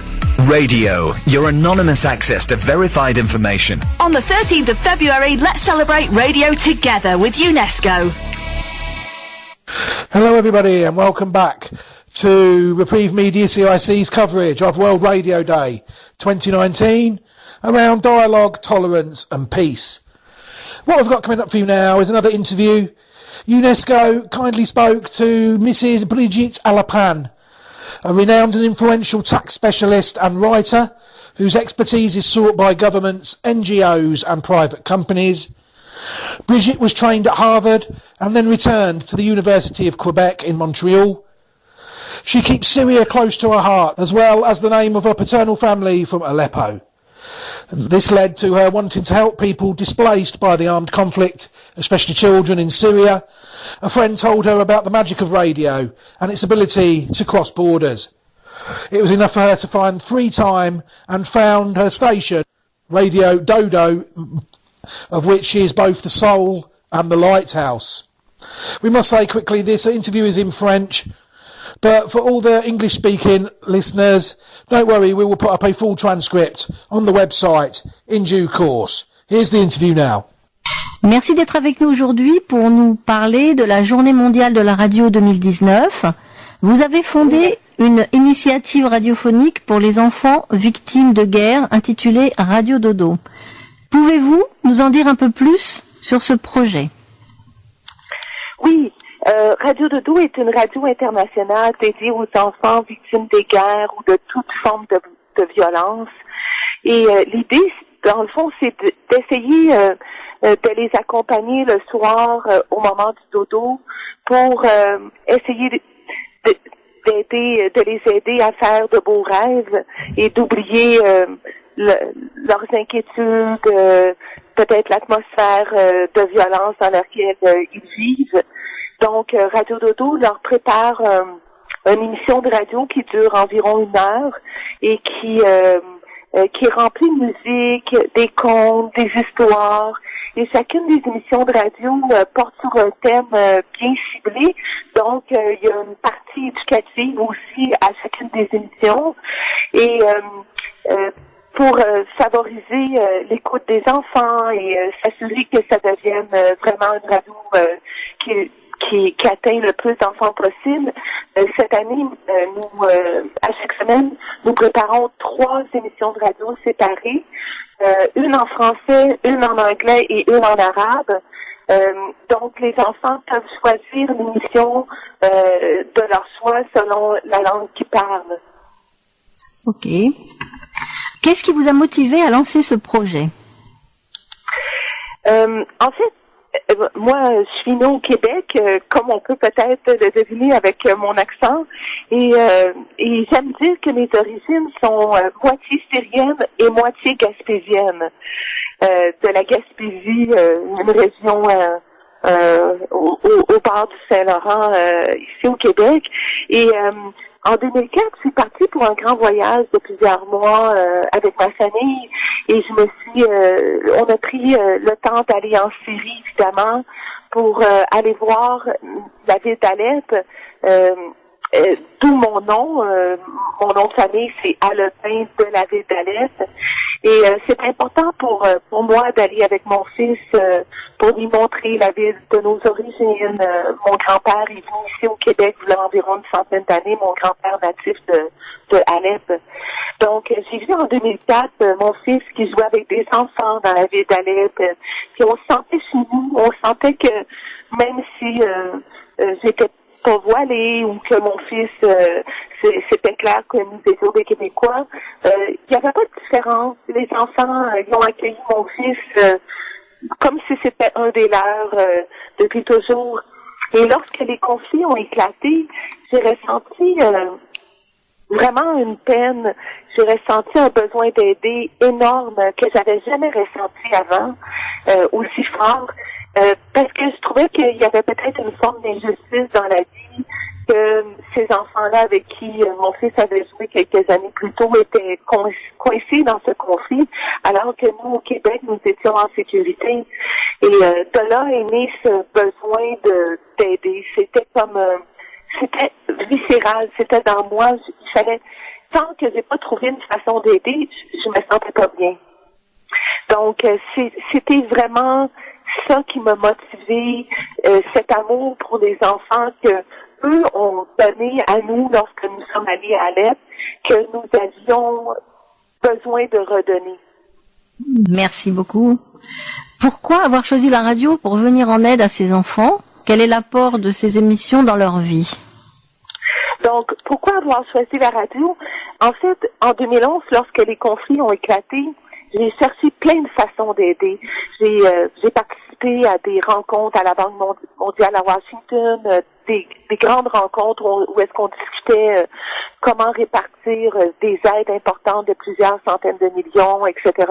Et j'ai constaté que il y avait, lorsque les gros conflits éclatent, c'est difficile de faire en sorte que les personnes qui sont coincées dans les conflits en tant que tels, et notamment, évidemment, les enfants, c'est difficile de pouvoir les aider parce que lorsque la guerre est là et que c'est très dangereux, évidemment, les organisations internationales vont pas nécessairement mettre la vie de leurs employés en péril pour rentrer dans les grandes zones de conflit.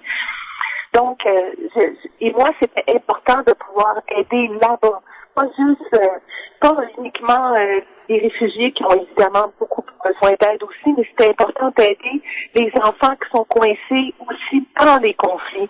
Et j'avais un bon ami qui a commencé à me parler de un projet sur lequel il travaillait, une radio, qui disait, tu sais, Brigitte, durant les moments de guerre, la radio joue un rôle important parce que, dans le fond, la radio traverse les frontières. Et c'était instantané à ce moment-là. J'ai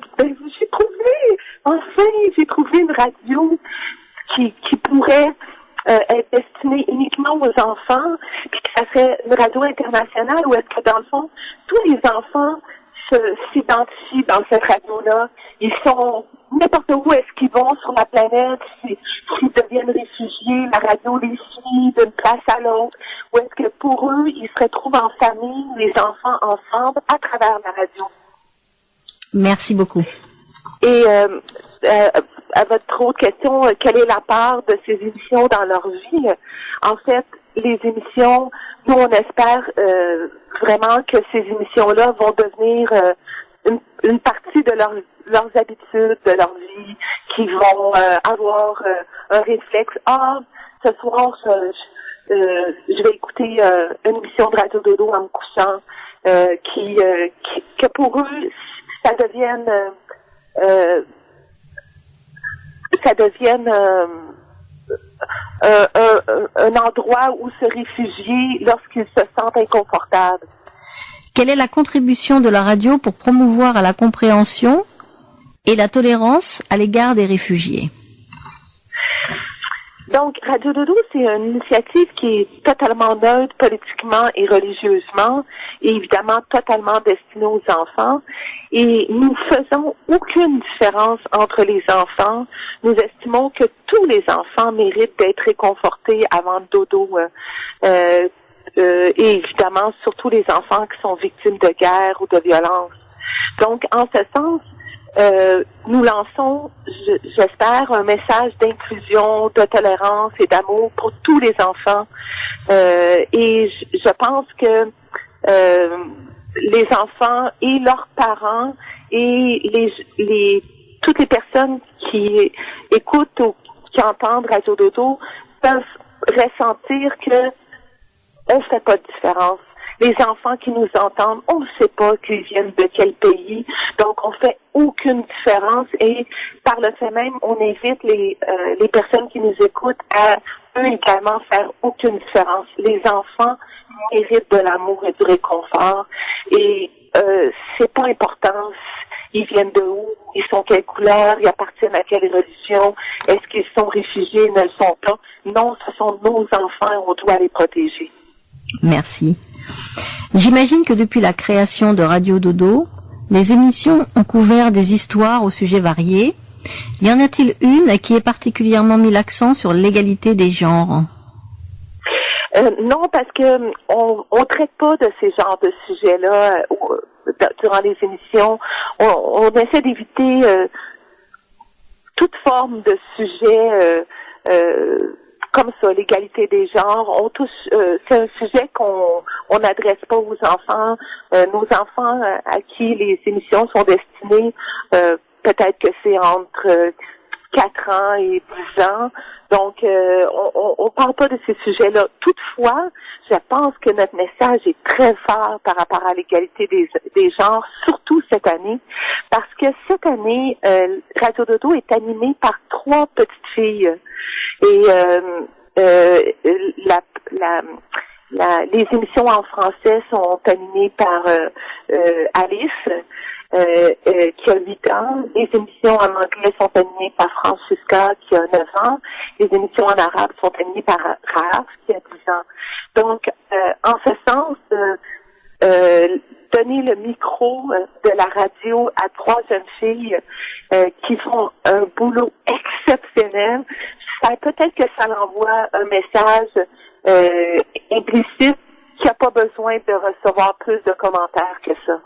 D'accord, très bien. Ma dernière question, le thème de la Journée mondiale de la radio 2019 est dialogue, tolérance et paix.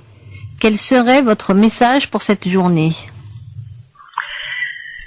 Dans le fond, mon message à moi personnel est très simple. Je dirais que si c'est vrai qu'on a juste une vie à vivre, pourquoi ne pas choisir de la vivre dans un dialogue de tolérance, dans un environnement de tolérance, dans un environnement de dialogue et de paix. J'ai l'impression que c'est plus plaisant la vie dans ces circonstances, n'est-ce pas? Et je vous dirais aussi que bien souvent, oui, on peut faire des choses au niveau international pour promouvoir le dialogue, la tolérance et la paix, mais commençons aussi, pratiquons-nous dans nos familles, dans nos propres villages, à promouvoir le dialogue, la tolérance et la paix. C'est une bonne façon de se pratiquer, puis pour peut-être être plus efficace par la suite au niveau international. Et évidemment, la radio, c'est tellement un beau moyen, un bon média pour dialoguer entre nous au niveau international, puisque bien souvent, dans certaines régions de la Terre, Internet n'est pas accessible. Donc, la radio reste encore et restera probablement toujours une façon extrêmement importante pour se comprendre et dialoguer entre nous. Merci beaucoup, Brigitte, pour votre témoignage et pour toutes ces informations sur cette très belle initiative. Another thing we can facilitate is any individuals out there that are raising funds for anything close to their heart. We can promote that as well. Maybe give links to your social media page where people can donate, raise awareness of it. And we can do that via our news outlets. We've already done that all over the country. An example up in the northeast and here in Peterborough as well. So we can do that as well. So if anybody would like their own individual charity endeavours publicised or awareness raised of them prior to the event, or a good news story at the end and the outraised, etc., etc., all the great work done with the funds, then get in touch with us at info@Reprieve Media CIC .EPIZY.com.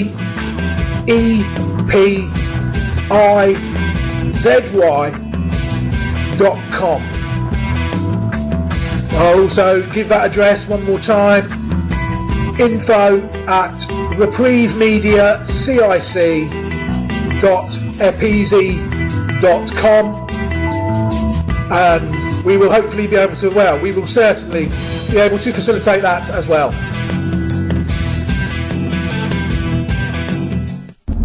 You probably think you're pretty good at multitasking behind the wheel. I mean, you have to multitask to drive. So what's wrong with checking your phone? The thing is, your brain simply for quick reply affects your concentration and makes you less able to react to hazards. If you use a mobile phone while driving, you're 4 times more likely to crash. Think. Put your phone away.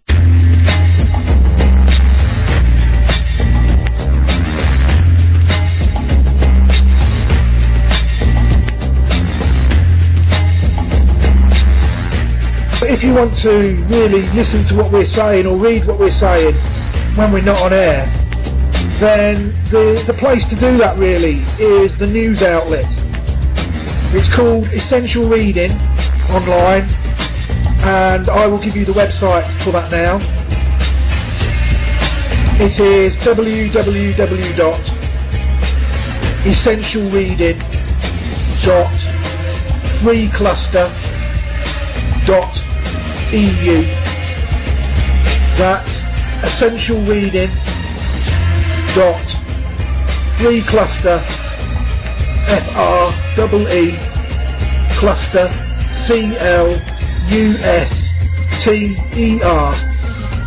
CLUSTER.EU.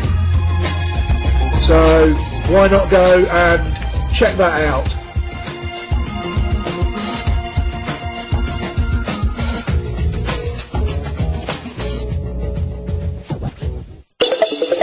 February 13th, it's World Radio Day. Through FM, longwave, digital or the internet. Radio hands you the mic, gives you the floor, listens to you. Radio, your anonymous access to verified information. On the 13th of February, let's celebrate radio together with UNESCO. Hello everybody, and welcome back to Reprieve Media CIC's coverage of World Radio Day 2019 around peace, dialogue and tolerance. What I've got coming up for you now is another interesting interview with a man called David Smith, carried out by UNESCO. David Smith is a founding director of Okapi Consulting and Okapi Net, working in the domain of communications in conflict zones and fragile states.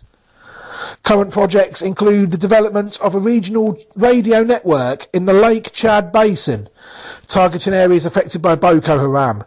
It's called Radio Drasson International, and it broadcasts in Kanuri, Kanembu, listen to me like I know what these languages are, Baduma and French. I know what that one is. So a very interesting interview, and we hope you enjoy it. Thank you very much for listening. Thank you, David, for being with us today to talk about World Radio Day 2019. You worked as the director for Radio Okapi, the radio station for the United Nations mission in the Democratic Republic of the Congo. Could you tell us a little about the work of Radio Okapi and helping to put an end to the conflict there? Well, when I'm asked this question, I usually like to start with what the then Special Representative of the Secretary General, Amos Namanga Ngongi, said at the time. He was speaking in front of the Security Council, briefing the Security Council on the state of MONUC at the time, and this was in early 2002. And he described Radio Okapi as having electronically dismantled the front line in what many had called Africa's First World War. What Radio Okapi did is allowed the people in a country that was divided in three. There was the area around Kinshasa that was under the control of the Kabila government and those supporting him. Then there was the Far East, which was under the control of Rwandan-backed rebels. And then parts of the center and north of the country were under the control at the time of Rwandan-backed rebels, or rather Ugandan-backed rebels.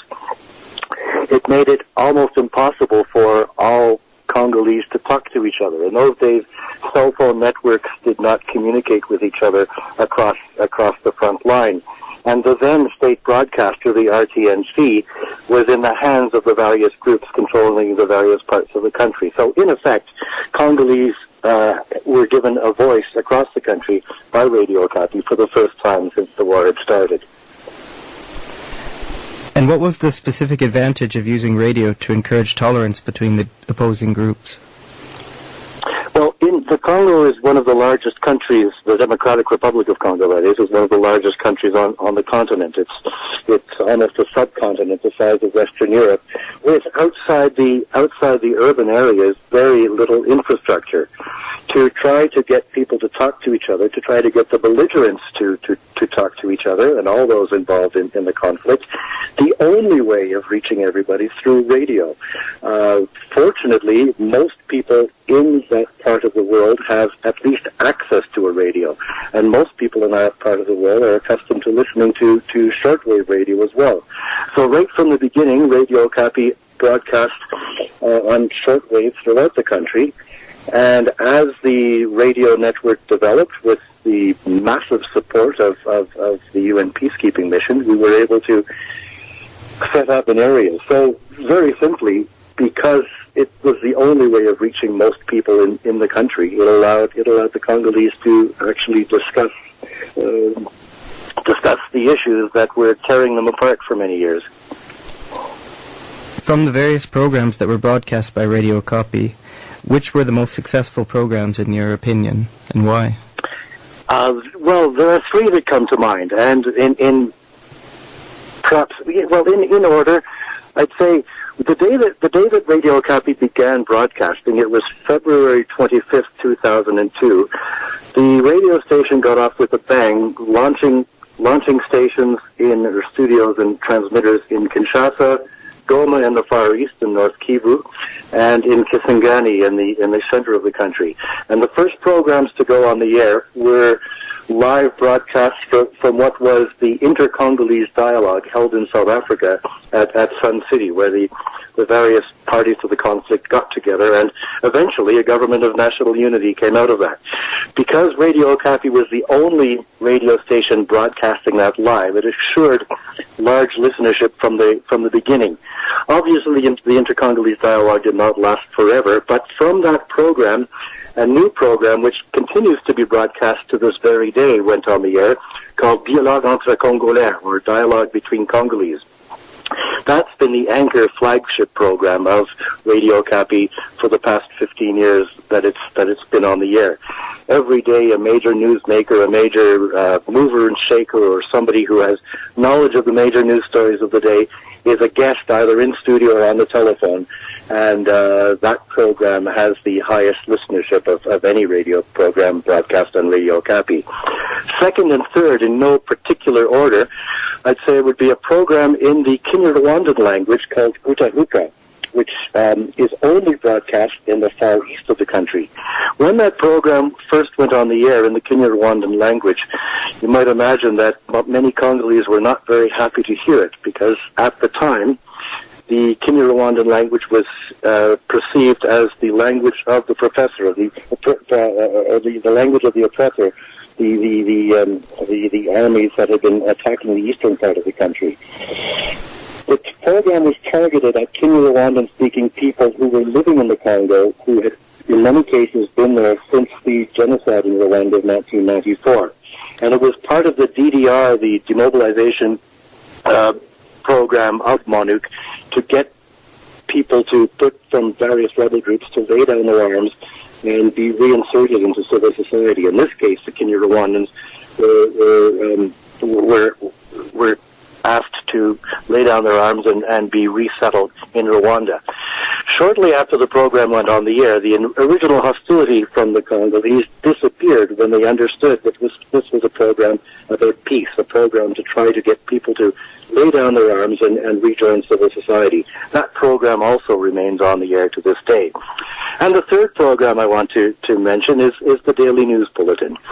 Radio Okapi gained its very excellent reputation, I'm pleased to say, mainly by having a network of correspondents throughout the country that put together news bulletins that nobody else was able to do, because nobody had a network of correspondents across all the areas of the DRC as MONUC and Radio Okapi had.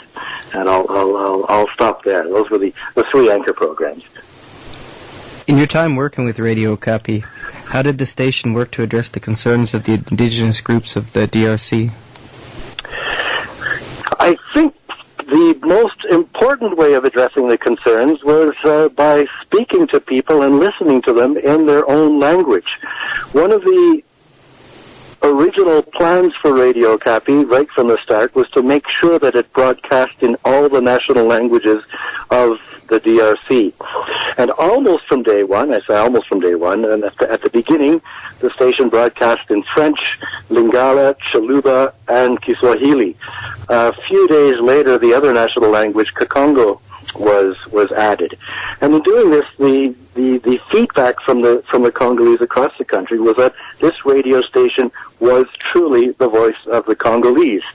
And by broadcasting in those languages, it gave people in each of the specific geographic regions of the country the chance to talk about any ethnic difficulty they were having in their own part of the country. You may recall, and it continues to this very day, in the northeastern Ituri region, there have been ongoing conflicts between two ethnic groups called the Lendu and the Hindu people, and the programs broadcast on Radio Okapi allowed them to speak to each other in languages that they understood. It did not always mean that peace would be following right away, but at least it gave them an opportunity to speak and help defeat the rumor mill. This year's World Radio Day celebrates the theme of dialogue, tolerance, and peace. What is your World Radio Day message?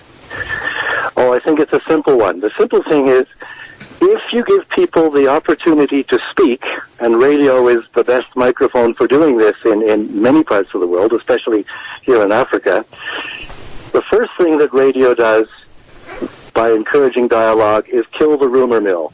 So much violence is the result of rumors circulating, and if there's no way to dispel that rumor, then it's a fake news story, and fake news often leads to violence that is unjustified.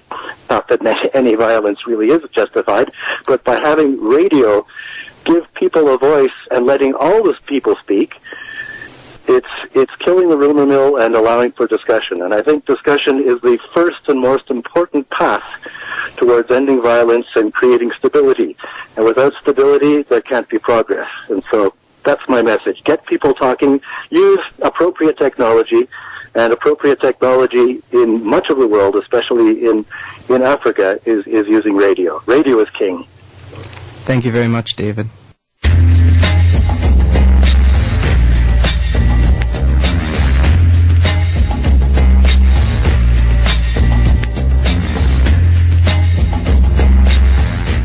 If you want to really listen to what we're saying or read what we're saying when we're not on air, then the place to do that really is the news outlet. It's called Essential Reading online, and I will give you the website for that now. It is www.essentialreading.freecluster.eu. That's essentialreading.freecluster, FREE cluster CLUSTER.EU. So why not go and check that out?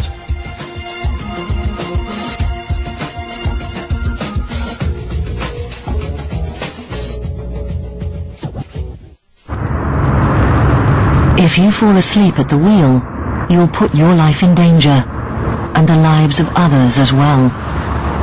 Before you feel tired, pull off the road into a services or other safe area.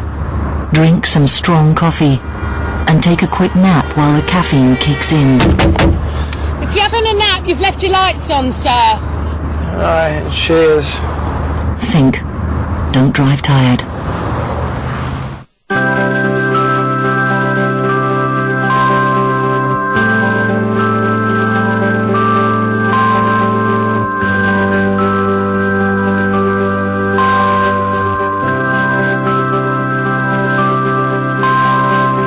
We're still able to offer interviews via Skype or any other video calling platforms that you try and use. We will try and accommodate you.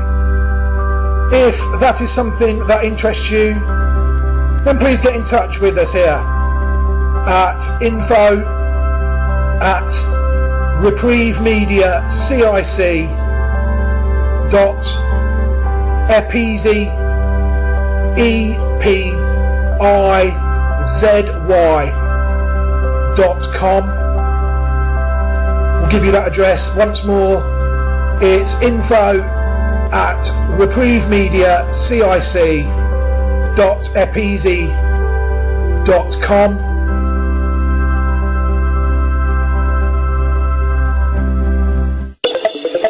February 13th, it's World Radio Day.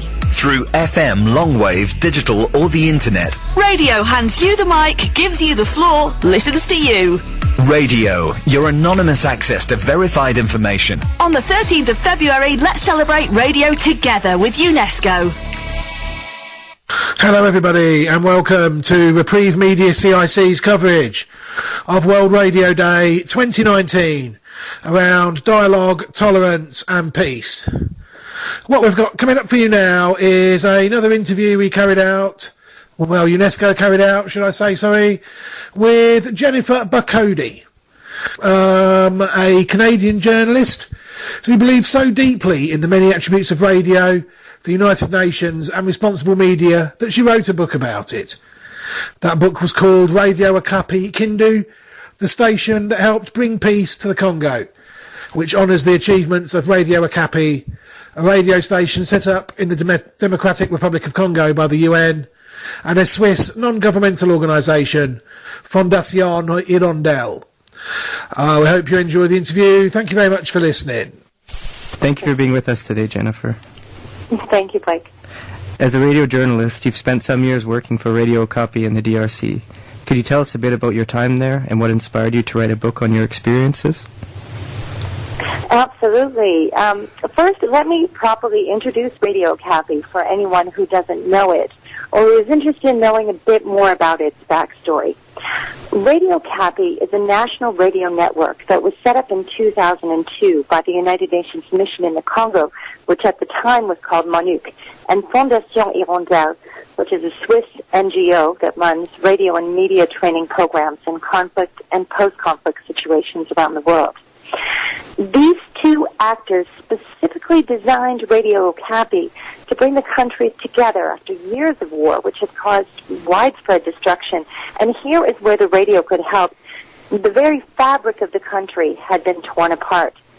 The radio's flagship program, called Dialogue entre Congolais, Dialogue Among Congolese, aired for the very first time as various factions, civil society representatives and governments throughout the Sun City, South Africa, to discuss how the Congo would proceed with a transitional government with a view towards elections. Now, myself, I arrived in the Congo in 2004. And when I walked into Radio Okapi's main newsroom in the capital, Kinshasa, one of the first things I took in was a segment that the station was using like a jingle in between programming or music. It was called Okapi Message, where people could go to the UN office closest to them to drop off written messages for family members that they had lost contact with in the war, who they hadn't heard from since the war. Basically just saying, I am alive, here I am, in Kisangani, Shabunda, Bujimai, Kindu, where I would be initially based. So Radio Okapi did that. It created infrastructure from that most basic way to the production of more sophisticated programming, becoming a platform for ideas and concerns to be raised, discussed, and debated. It was obvious that that infrastructure, this neutral platform, was vital to the culture and the exchange of information in the country. And in the 3 years that I had the pleasure of witnessing, contributing, and learning from Radio Okapi, the radio and its journalists certainly did the job impeccably. I wrote the book because I said to myself, this story needs to be documented. There are lessons, best practices in media and responsible journalism as an estate of democracy for other countries, communities, and governments to grasp and potentially emulate. What Radio Okapi accomplished is a massive achievement that needs to be celebrated. And from what I, as a journalist and as a citizen, had observed elsewhere in the world, where we can get stuck in our ideas, I thought it was likely that a significant segment of the population had come to discount innovation in the Congo and in radio as a medium. That would be a mistake. It is not because something is strongly rooted or has seen its fair share of heydays that it is irrelevant for modern times. Okay, and from your experience, which aspects of radio make it such a strong medium for promoting discussion and dialogue? There is no doubt, when we consider literacy, economic and technological barriers, that radio has access on its side. Radio is the mass media reaching the widest audience in the world, but the virtues of radio go far beyond access. The best examples of dialogue on radio are like brainstorming, a free flow of largely unfiltered discussion. Different voices are heard, actual voices. We hear them. What is said, how it is said, the actual timbre of these voices with no lens, no filter. I have heard it said, maybe you have too, that Greenland should be called Iceland, and Iceland should be called Greenland. That's because Greenland, they say, is actually covered in more ice than Iceland, whereas Iceland is in fact greener than Greenland. Is this true? The answer is beyond my scope of expertise. But I will tell you, if we were to play the same name game with radio and social media, I would submit that radio as a medium is more social than social media. Consider first what happens in cases where social media depends on the written word. I type something, uninterrupted, unchecked, send. Perhaps you don't respond. Perhaps you do, with an emoji. And if you do choose to write something back, I can then choose to respond or not respond. I certainly can choose which aspects I wish to respond to, or launch myself into some other tangent entirely. But it doesn't work like this in radio. For starters, most times with radio, there is a dialogue, whether it is an interview like this one or a panel discussion, call-in show, which necessarily means a few things, like interruption, direct questioning, objection, clarifying questions, self-editing, which is more than an autocorrect on a machine. And of course, in radio, there are verbal and sound indicators, tone, that you just don't get when missives are sent. Now, the other main pillar of social media is image, photos, and videos. And while these elements often come into play in radio, the backbone of radio is not image, of course, but script and audio, where audio is sounds and voices, with their pauses and stuttering, coming together to communicate not just meaning through words, but meaning through emotion.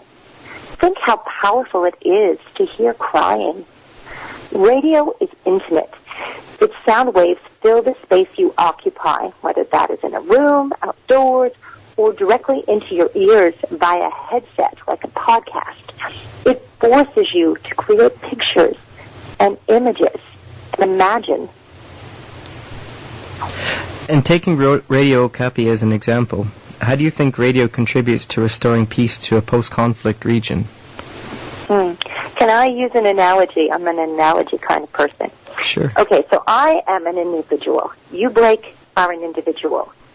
You, person listening to this, an individual. So let's look at conflicts among individuals. After any conflict, you just want to talk. Maybe you need a cooling off period, which is very common, but at some point, you are going to want to vent. And most importantly, you want to be heard. You want to make sure that you were heard. Build bridges.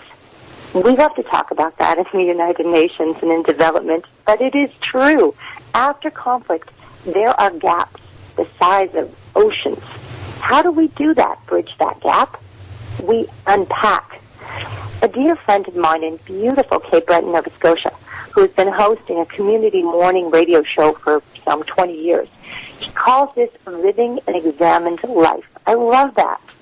So we unpack, we examine, and as we do, we or others, usually others, start talking about moving on. So this is a loaded term, moving on. But certainly life keeps moving. There is no stopping it, like radio waves in motion. Now, another thing about radio, it is so wonderfully diverse. Radio skits, radio drama, comedy, documentaries, interviews, reportage, and it is purposely focused. Radio is where culture meets politics. It allows communities to take stock of themselves, for grassroots movements to form, to examine our lives and to set priorities. For the people who represent our interests to know those interests, and through journalism to hold them to account. For me, these are all the building blocks for peace. There are a number of indigenous groups in the DRC. Are there any indigenous-specific radio stories that come to mind? Yeah, so I often hear people say that maybe the Congo's solution is to divide it along indigenous or ethnic lines. After all, we often come across news stories that speak of, quote, ethnic fighting in the Congo, making mention of the fact that the Congo has more than 250 ethnic groups. But do we not all know by now that the answer is not to divide people along ethnic, indigenous, or frankly any line, be it gender, religion, place of birth, education level, income bracket? Think about it. In places where we see trends moving in this direction all over the world, how is that working out? What if instead we were to consider one of Radio Okapi's core tenets, pluralism, a system where multiple groups, values, or sources of authority coexist? Anywhere, you name the country throughout history, the problem is division, and the solution is the equitable, fair, and rights-based distribution of public resources, resources that belong to all of us. The public airwaves belong to all of us. You asked for an example of indigenous-specific radio stories. I came across so many at Radio Okapi every day from every location. Here is one. And it is actually a case of a group not being recognized. Its rights not being recognized. So, it was heading into the Congo's presidential and legislative elections back in 2006. I was in Kindu. We at the radio were covering the voter registration process, and one of the reporters in our team, the wonderful Sadala Shabani, had found a group of people who were born in the Congo, raised in the Congo, as were their parents, their grandparents, maybe even their great-grandparents. But because of their ethnic group, the fact that their ancestors, far-off ancestors, had been brought in specifically to work in mines that were now in today's Maniema and Kivu provinces, their names weren't on any voter lists. And as egregious as that seemed to them, they said they were perhaps more upset that they were not going to be issued an official voter card, which would have been a vital form of identity, one they never had. Without it, they were stateless. Radio Okapi gave them a voice. That, to me, was very powerful.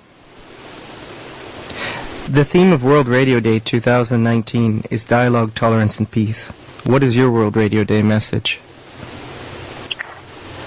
My 5-year-old daughter says all the time, she's hungry, she wants candy.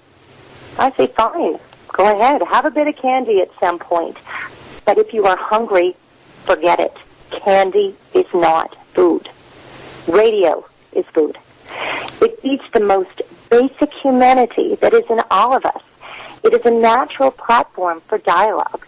And when it is done right, radio pulls us into emotion, voices, the shared sounds of life, beyond any one word, message, or opinion that is put across.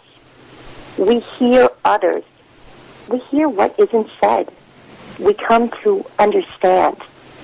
And in a world where there is so much extraneous noise, this is the basis for tolerance and peace. Thank you very much, Jennifer. You are most welcome. It was my pleasure. Another thing we can facilitate is any individuals out there that are raising funds for anything close to their heart. We can promote that as well. Maybe give links to your social media page where people can donate, raise awareness of it. And we can do that via our news outlets. We've already done that all over the country, an example up in the northeast and here in Peterborough as well. So we can do that as well. So if anybody would like their own individual charity endeavours publicised or awareness raised of them prior to the event, or a good news story at the end, amount raised, etc., all the great work done with the funds, then get in touch with us at info@Reprieve Media CIC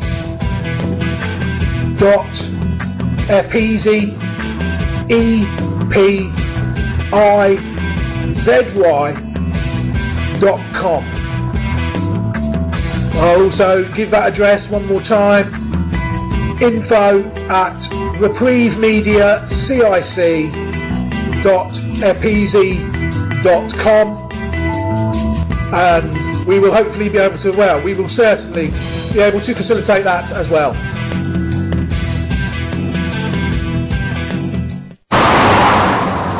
If you've ever had to get out of your car at the side of a motorway, you'll know how scary it is. Just imagine what it's like to be a road worker on a motorway. So please drive carefully through roadworks, observe all signs and speed limits, stay in the correct lane and keep a safe distance from the car in front. Our road workers are making the roads safe for all of us, so please keep the roads safe for them.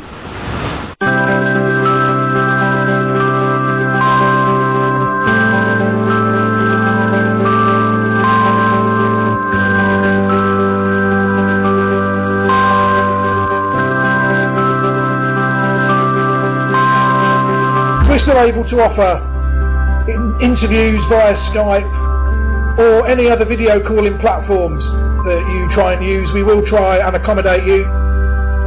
If that is something that interests you, then please get in touch with us here at info@Reprieve Media CIC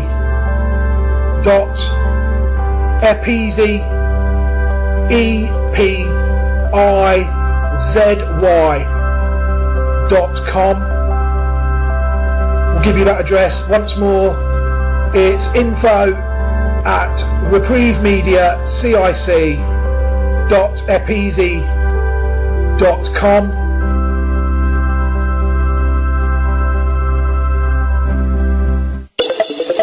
February 13th, it's World Radio Day. Through FM, longwave, digital or the internet. Radio hands you the mic, gives you the floor, listens to you. Radio, your anonymous access to verified information. On the 13th of February, let's celebrate radio together with UNESCO. Hello everybody and welcome back to Reprieve Media CIC's coverage of World Radio Day 2019 around dialogue, tolerance and peace. Another interview coming up now from UNESCO. They had the chance to talk with Antoine Lalande-Mer. He is the cultural and society journalist at RFI, Radio France Internationale and RTS, radio television in Switzerland. And he also leads the radio activité workshops. We must say again at this time that, again, this interview is in French and we will be putting a full translation into English. We've only got one in print, you see, on the website in due course. Thank you very much for listening. In this interview, Antoine expresses the importance of giving refugees a voice through radio. Merci beaucoup Antoine Lalande-Mer d'être là avec nous aujourd'hui pour parler de la Journée mondiale de la radio 2019. Vous avez fondé une initiative radiophonique pour migrants intitulée Microcamp Radio. Pouvez-vous nous en dire un peu plus sur ce projet ? Alors Microcamp Radio, l'idée c'est d'aller dans des espaces où il y a des personnes réfugiées, ça peut très bien être un camp de réfugiés, des centres communautaires, et de faire de la radio en fait. C'est-à-dire qu'on arrive dans des lieux, on rassemble des personnes et ensemble on crée une émission de radio. Ce qui signifie qu'en fait c'est les personnes réfugiées elles-mêmes qui font leur propre émission de radio. Nous on leur donne les moyens techniques. On fait des ateliers, on dit qu'on est facilitateur, c'est-à-dire on fait des jeux, on se base beaucoup sur l'éducation populaire et le principe c'est d'arriver à faire un direct eux-mêmes. Ce sont eux qui créent leur propre émission de radio. Et qu'est-ce qui vous a motivé à produire cette série, ce projet Il y a plusieurs raisons. La première, c'est que je trouve que la radio est un prétexte, un très bon prétexte pour faire se rassembler les gens. Si vous voulez, quand il y a un micro, quand vous mettez des gens qui se connaissent ou qui ne se connaissent pas autour d'un micro, que vous mettez en place les moyens pour qu'ils discutent ensemble, pour que tout le monde se sente à l'aise, et ben ça crée des très belles choses. Et aussi, la question de la migration est très présente dans les médias. Néanmoins, on entend très peu des personnes réfugiées parler, en parler en leur nom propre. Et avec Microcamp Radio, il y a cette idée que on permet aux gens de créer leur propre émission de radio. C'est-à-dire, s'ils veulent, ils s'expriment sur des thématiques de leur choix, mais vraiment de leur choix, pas forcément en lien avec la migration. Et pourquoi vous avez préféré choisir la radio comme média et non la télévision ? La radio, elle a une capacité d'évocation qui est quand même assez forte. Ça fait fonctionner l'imagination. Ça se construit très facilement, où que vous soyez, vous pouvez faire une radio en quelques minutes. C'est vraiment quelque chose de très pratique pour ça. Installer une télévision, c'est beaucoup plus complexe. Aussi, il y a évidemment toutes ces questions d'anonymat aussi. Je pense qu'il y a plein de personnes réfugiées qui n'ont pas forcément envie de passer à la télévision, qui n'ont pas forcément envie qu'on voit leur visage. Merci. Et en ce qui concerne les questions migratoires, quelle est la contribution de la radio ? Je trouve que la manière de faire vivre les choses à la radio, c'est très puissant. Quand on écoute une émission de radio, tout de suite on peut être emporté dans des lieux très facilement. Et ça, la radio, pour ça, c'est parfait. Y compris, enfin pour tous les thèmes en fait, que ce soit pour parler de football ou pour parler de la question de la migration. En fait, Microcamp Radio fait partie d'une association qui s'appelle Radioactivité. Et notre projet Microcamp Radio est vraiment consacré aux personnes réfugiées, aux personnes migrantes, aux exilés. Donc on a décidé d'utiliser la radio parce qu'on trouve que dans nos ateliers ça fonctionne vraiment très bien. On en fait beaucoup dans des camps de réfugiés, avec des personnes réfugiées. Mais en vrai c'est très mixte. Par exemple là on vient d'en faire en Italie avec des personnes du monde entier, des personnes en exil, mais aussi avec des habitants, des Italiens qui étaient là depuis toujours. On essaie quand c'est possible de créer des ateliers avec des gens d'origine, de parcours différents. Parce que vraiment la radio est un prétexte génial pour se rencontrer. Vu que vous parlez de cette mixité et l'importance d'intégrer un esprit de communauté dans votre projet, comment vous intégrez la participation du public dans vos émissions radiophoniques ? Alors on intègre de plusieurs manières. Déjà, tous nos directs radio qui concluent les ateliers sont en direct sur les réseaux sociaux. Donc on a une interaction très simple, hein. On utilise les commentaires, les gens peuvent réagir. Parfois il y a des coups de téléphone pendant les directs aussi. Et parfois, ça arrive, mais c'est plus rare, on fait des émissions en public. J'imagine que depuis que vous avez créé Microcamp Radio, vous avez couvert beaucoup de sujets. Lequel de ces sujets, quel exemple de ces sujets vous pouvez nous donner qui a mis l'accent en particulier sur l'égalité des genres ? Dans Microcamp Radio, on intervient dans des contextes très différents. Il nous arrive de faire des ateliers en non-mixité. Donc forcément, ça permet de libérer la parole de manière complètement différente. Moi, j'ai entendu des ateliers, parce que j'ai pas participé, je les ai pas facilités, parce que c'était des ateliers que entre femmes, où il y avait des thématiques qui étaient soulevées, qui étaient vraiment très très intéressantes. Par exemple, il y a notamment la question de l'accès à la santé et aussi du traumatisme de la guerre. Je pense notamment dans un camp en Irak, il y avait des personnes qui venaient de Syrie. Il y a une parole qui s'est vraiment libérée autour du traumatisme de la guerre en fait. Les gens choisissent les thématiques eux-mêmes pendant les ateliers, pendant leur émission. Donc je me souviens d'une fois, pareil, c'était en Irak aussi. À côté d'Erbil, c'est dans le nord d'Irak, c'était dans un camp. C'était des personnes qui avaient pour beaucoup fui Daesh.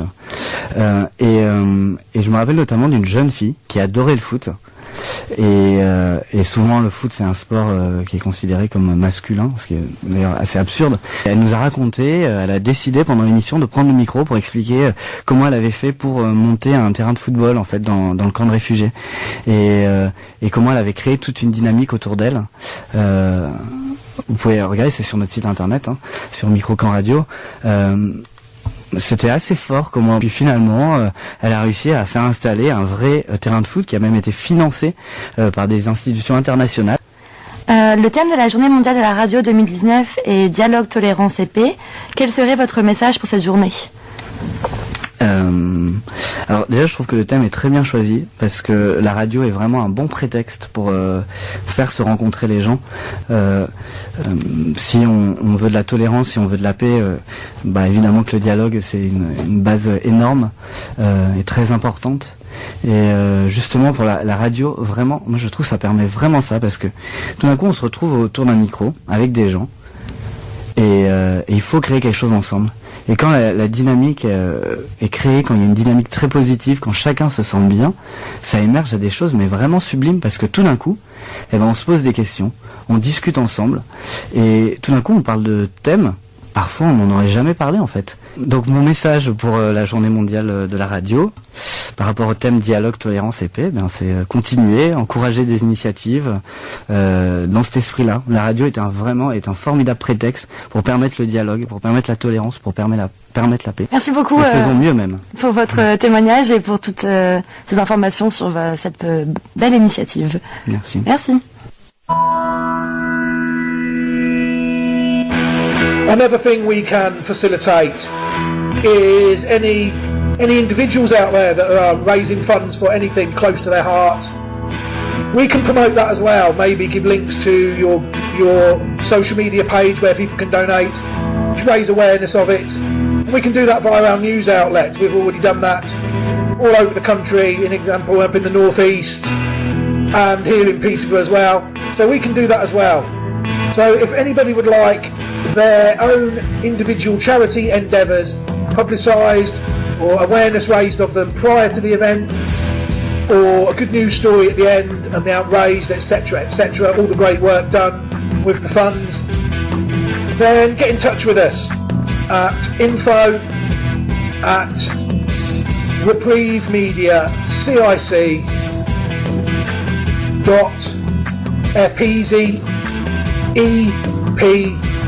EPIZY.com.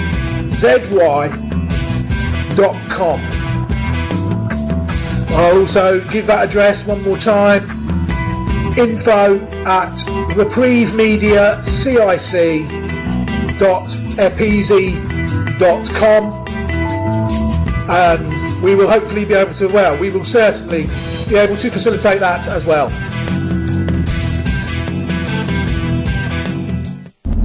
You probably think you're pretty good at multitasking behind the wheel. I mean, you have to multitask to drive. So what's wrong with checking your phone? The thing is, your brain simply for quick reply affects your concentration and makes you less able to react to hazards. If you use a mobile phone while driving, you're 4 times more likely to crash. Think. Put your phone away.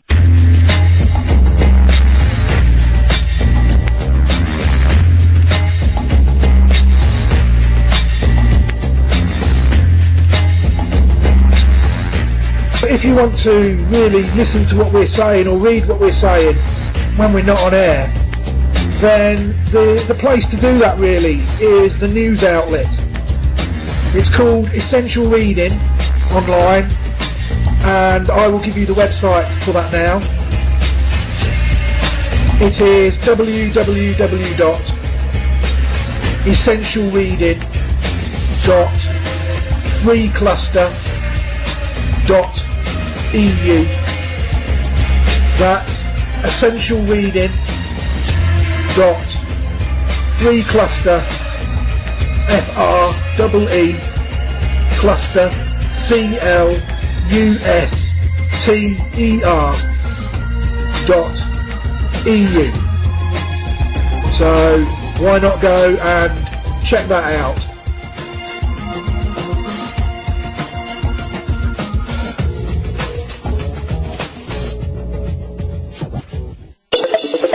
February 13th, it's World Radio Day. Through FM, longwave, digital or the internet. Radio hands you the mic, gives you the floor, listens to you. Radio, your anonymous access to verified information. On the 13th of February, let's celebrate radio together with UNESCO. Hello and welcome to Reprieve Media CIC. Thank you very much for listening. As always, it is very much appreciated. Massive day today for Reprieve Media CIC. Those who have been with us from the start, our loyal subjects, thank you very much for that. We'll have noticed that for a while, since our company was incorporated in October, we have been looking for some voluntary artwork. We're not ashamed of admitting that we are weak in a lot of areas. You know, we're not making it up as we go along, all this stuff, but it's not far off it. So with that in mind, we were absolutely delighted when somebody reached out to us here at Reprieve Media CIC and said, yes, we will design some logos for you. And we were even more surprised when we saw the actual quality of the work. It really is superb, top quality work. So we are delighted now to announce that for 4 of our logos, we have now made 2 of them.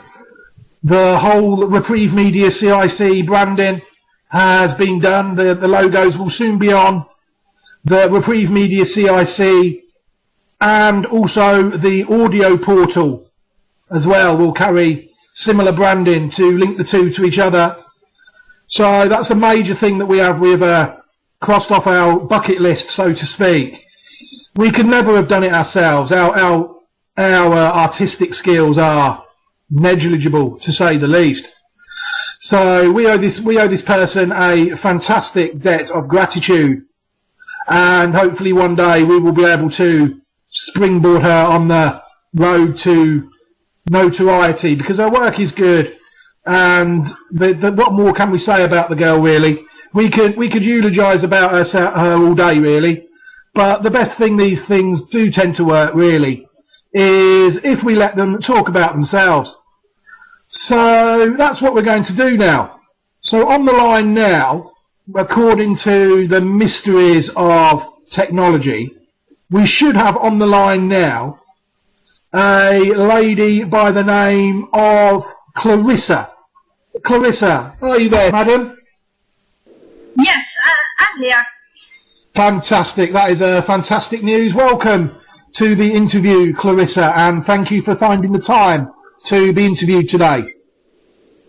No problem at all. We're going to start the interview quickly just by trying to give the millions of Reprieve Media CIC listeners a chance to get to know you, really. So, Clarissa, if you could just tell us a little bit about you, well, as much as you like, really. Tell us about yourself, please, and where you're from, etc. Who you are.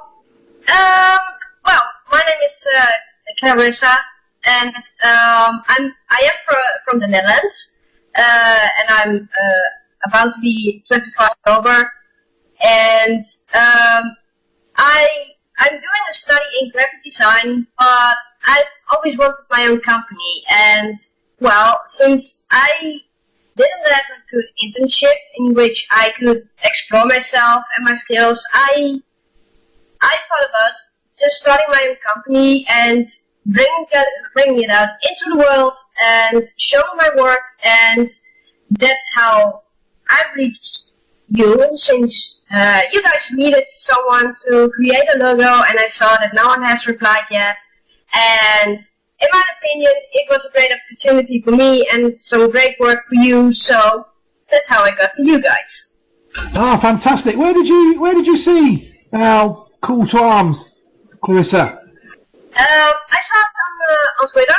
I am on Twitter too, and that's where I look for my work, and where I'm trying to collect clients, of course, who want my work, and yeah, I saw it during looking at some stuff and some messages from people who might need something, and when I saw the message that you guys had, I like that you guys really needed someone who could provide with good quality work and for not too much.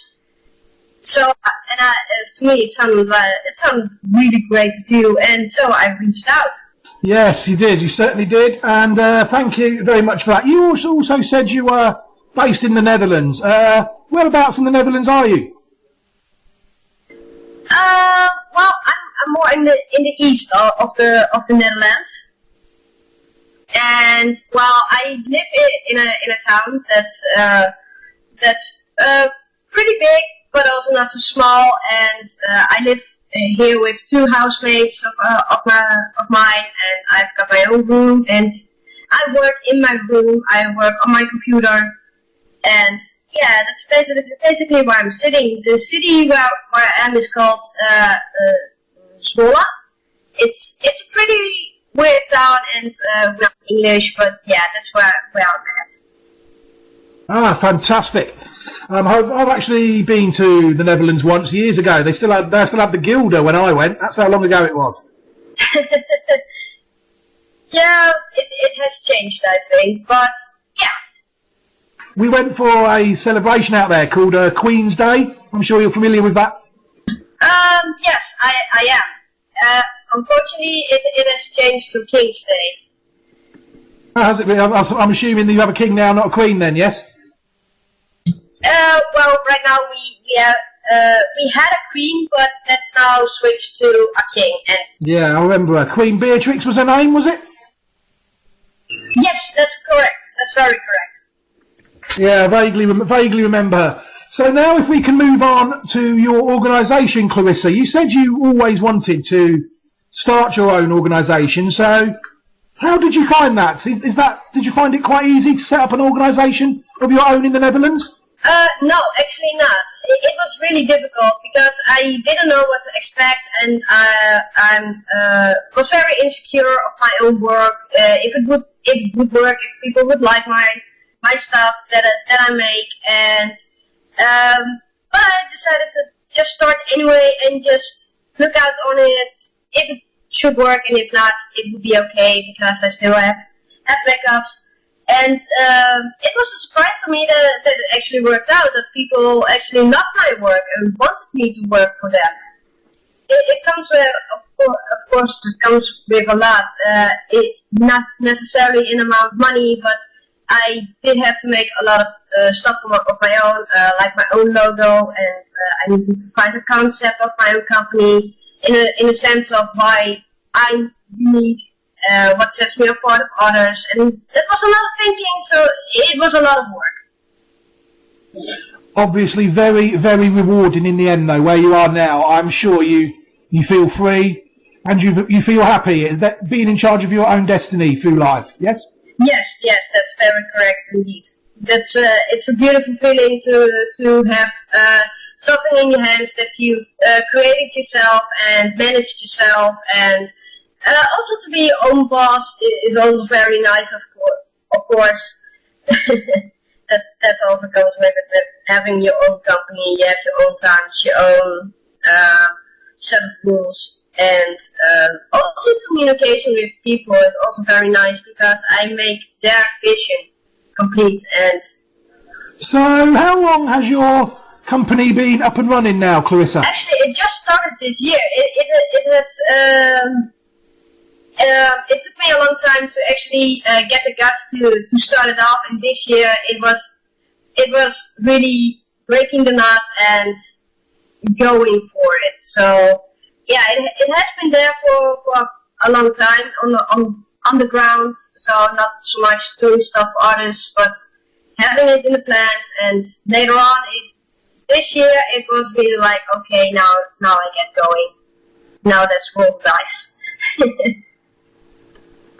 Yes, exactly. So, and what sort of support did you get regarding setting up your company in the Netherlands? Did you find that there were plenty of organisations there that were willing to help you set it up, or did you have to do most of it yourself?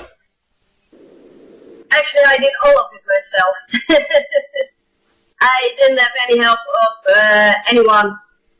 Of course, my parents did support me and did help me with finding some solutions to in cases that things wouldn't exactly work out. But due to the fact that it's so easy for me to make my stuff on the computer and that I don't necessarily need other people or a place to go before I can do my job, it makes it really easy to make sure you can do things yourself. But of course, I have made for my future, if my company is going to grow bigger, and I do need other people and a place to go, I have my plan ready for the bank, so they can see that I've planned it all out and it's going well. And I've also, of course, with the part of the government for the taxes and all such, how that's going. I also study, so I get money from the government to study if it doesn't compromise things when I start to earn money for it.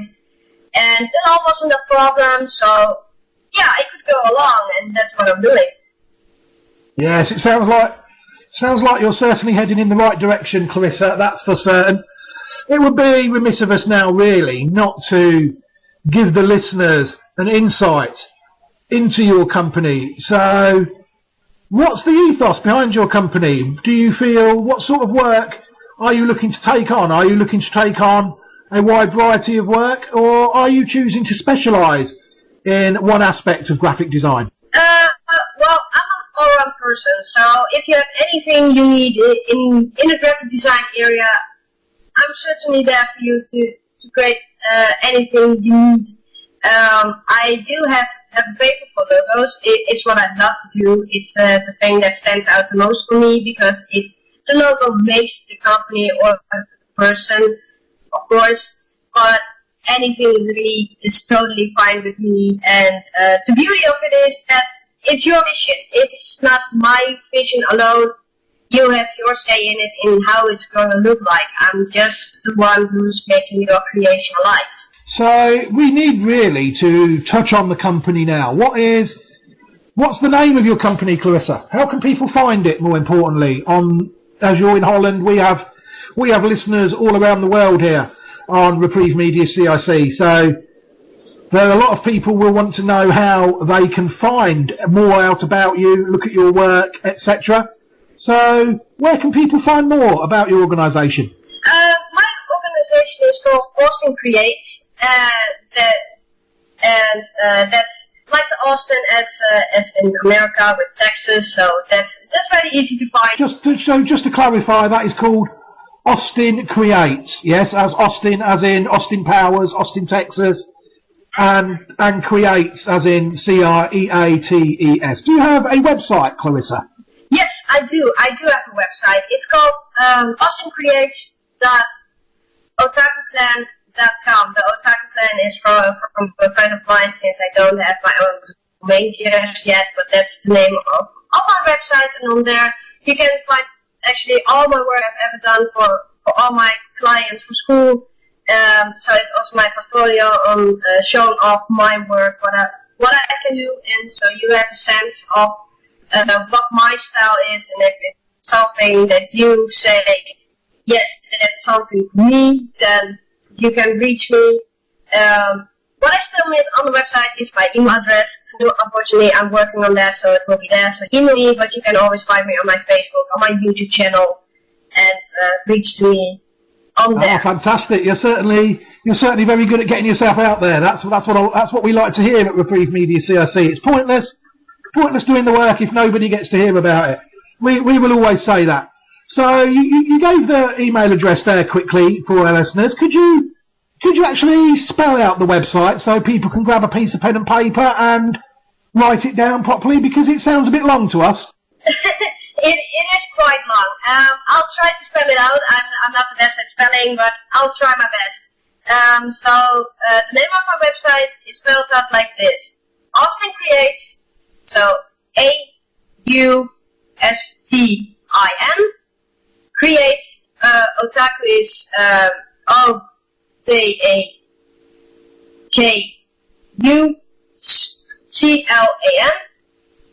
and then .com. Okay, what we will do is we will include the websites and all Clarissa's social media links in the article, what we will use to highlight this interview as well and promote it. You mentioned you have various other social media outlets as well, Clarissa. Could you tell people where they can find you on social media as well, please? Yes, of course. I'm able to find on YouTube. I've got a YouTube channel with the same name, Austin Creates. Everything has that name if you want to find me. So it's easy. I've got a Facebook page. I've also got a Twitter. I'm on a forum, on the Freedom forums. So you can actually find me anywhere you wish, except for Instagram.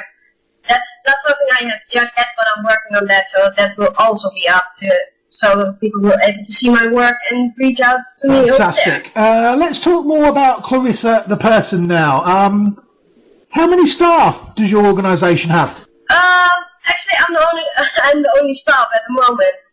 But I'm sure that if it grows bigger, I'll be able to help me with it. So then, of course, I will send out any ask for staff, people who want to help me with my work and share my own vision. And I'm open to anyone, so there's no need to be afraid that you're not qualified or anything. If you have a little bit of experience in graphic design or you wish to learn from it, I'm totally open for it. And I'm assuming that rather your organisation, Austin Creates, is in a similar position to us here at Reprieve Media CIC, and you are always looking for help on volunteer basis. Would that be true? Yes, that's actually very true. Yes, it is that I'm very considerate of the situations that someone is in. I'm not someone who's asking a lot of money. Of course, if you like to be paying, that's totally up to you. And only later on, if you have it will increase in prices, but that's also still on the low side, because my company has a vision of being able to provide people who don't have to bid to inexpensive graphic designer. And in my opinion, it's not a good thing if you have to pay more than you actually can only to have a good logo, while someone else can do it for a lot less, and you still have the good quality. Yes, I mean, I can certainly vouch. Having seen the logos that you have designed for us, we can certainly vouch for the quality of your work. It is, in fact, a very high quality indeed. Well, thank you. I'm glad you like it so much. That was really something that felt really great for me. It was a surprise to see the reaction of how grateful and how happy you were with the work that I did, and that only made it more of a motivation for me to work on it, even though I'm very busy with school and such, and I felt so bad when I wasn't able to further on the promised logos for you guys. No, I mean, we were totally aware of your situation all the time. Study was obviously important to you, so we needed you to pass all the qualifications that you needed. They will only stand you in good stead in the future. So now, are you in more of a position now to focus more on your graphic design work than your studies, or are your studies still taking priority at the moment? At the moment, they are still taking quite a bit of priority on it, since it's nearing the end of the school year. So everything comes together and needs to be done, and that takes a lot of time and a lot of pressure. But that also means that after that, I've got a big break. Of course, the summer break. I've got about from beginning of July to the end of August. I'm actually totally free and all up and running and totally available into doing any graphic design that I wish to do. Fantastic. So, we'll touch on it again quickly. If there is anybody out there in the world that is interested in Clarissa's work, or more importantly, during the summer months where she is really free to focus totally on creations of logos and things like that, where would be the best place for people to contact you, Clarissa? The best place is to contact me on my email. I check my email very regularly, and that's the best. That's actually really the best place to reach to me. But if you find it easier to reach to me on Facebook, I'm daily on Facebook. That's also alright. I get also messages from my Twitter. I've got Twitter on my phone, so I actually get anywhere I can get a message if you're interested in anything, actually. Okay, so what would your email address be, Clarissa, please? That's austinbrink6@gmail.com. Spell that out for the listeners, please. Yes, that's Austin, AUSTIN, Brink is BRINK, 6 in the number, and then at gmail.com. Fantastic. So just for clarification there, any inquiries you have about graphic designers, so just for clarification there, any information that people need regarding graphic designers like that, then email austinbrink6@gmail.com, and Clarissa will certainly be happy to assist you in any way that she can. We can personally vouch for her. She has been very polite. She has been very easy to work with, and her work is of a high standard. So what we would say to everybody here who's listening to this interview is get in touch with the girl and help her. Help her help you. Of course, that would be good. I would be delightful to help anyone who is in need of anything. Fantastic. So we certainly got that impression when we were working with you. To be fair, you were very helpful and very understanding of some of our rather bizarre demands. So thank you very much for that. Quickly before we go now, we're going to give the listeners here a chance to understand Clarissa a bit better. Clarissa, what influences do you have in life? Who inspires you on a daily basis?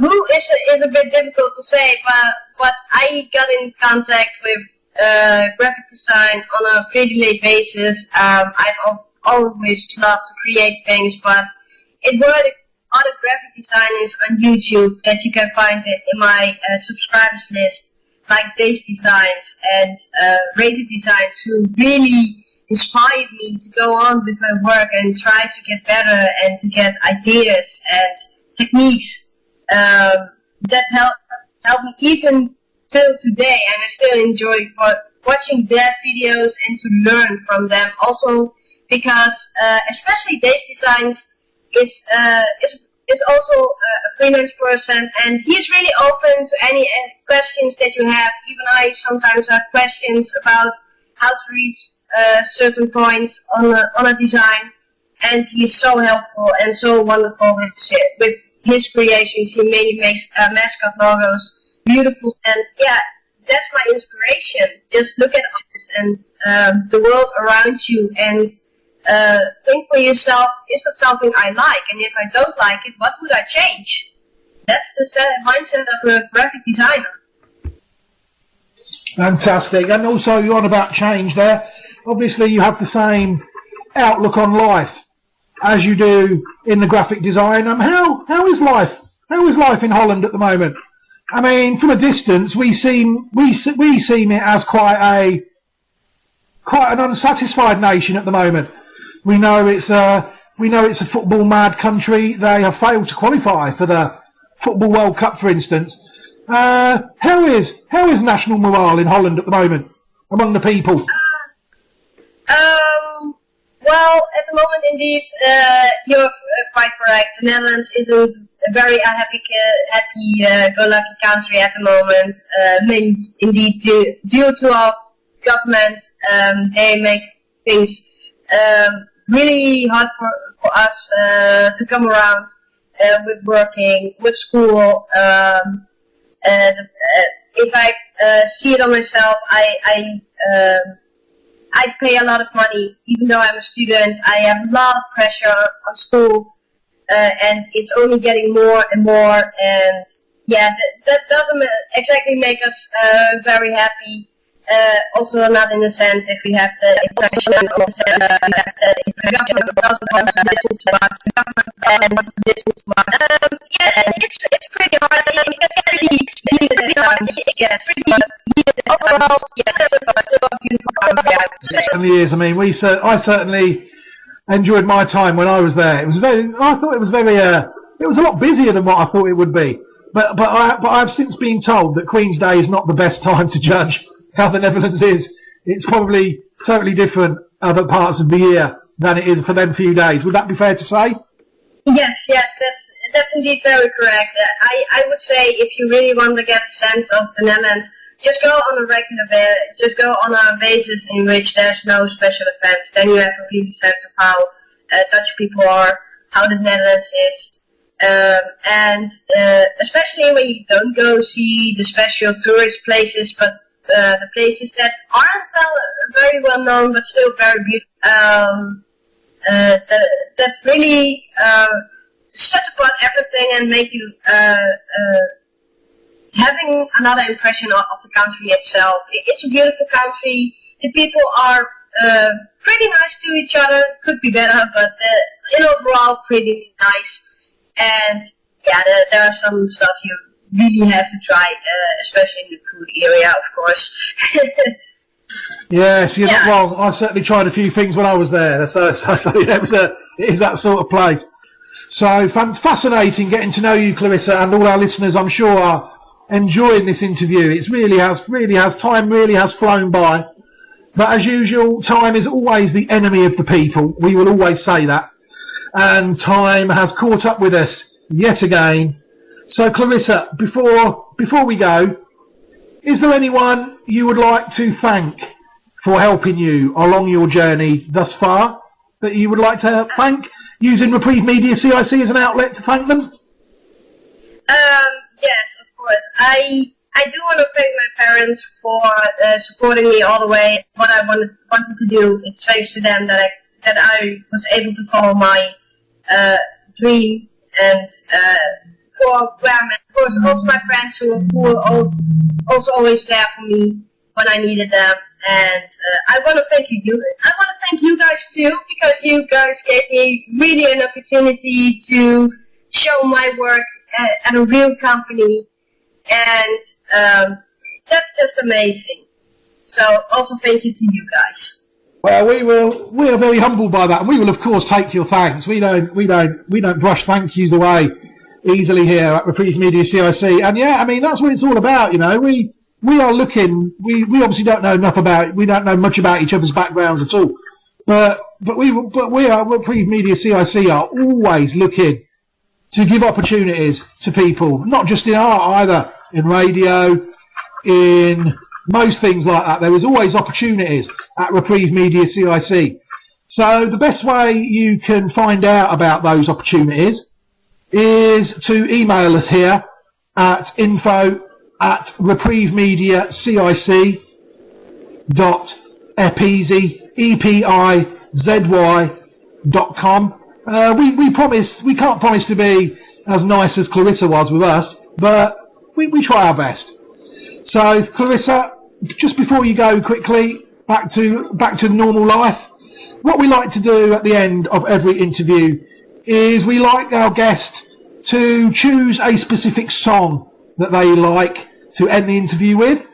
So Clarissa, if you could though bear in mind, please, this is a family show. We don't really like profane songs, and neither does our regulator. We don't really want to be getting in any trouble if we can avoid it. So Clarissa, could you give us a song, please, quickly to end the interview on, if you don't mind? Thank you. Yes, of course. I was thinking about the Gorillas with Feel Good Inc., a good little song. Yes, we're familiar with that one. We will have no trouble finding that. So, thank you very much for that, Clarissa, and also may we just say yet again, thank you very much for taking the time to agree to be interviewed by Reprieve Media CIC today. No problem at all. And thank you once again for all your brilliant work and patience with us over the last few months. It was a pleasure to work with you. Thank you very much, Clarissa. Let me just say that obviously the logo that Clarissa has designed for us will be launched probably over the next 14 to 16 days. We're in no rush to roll it out.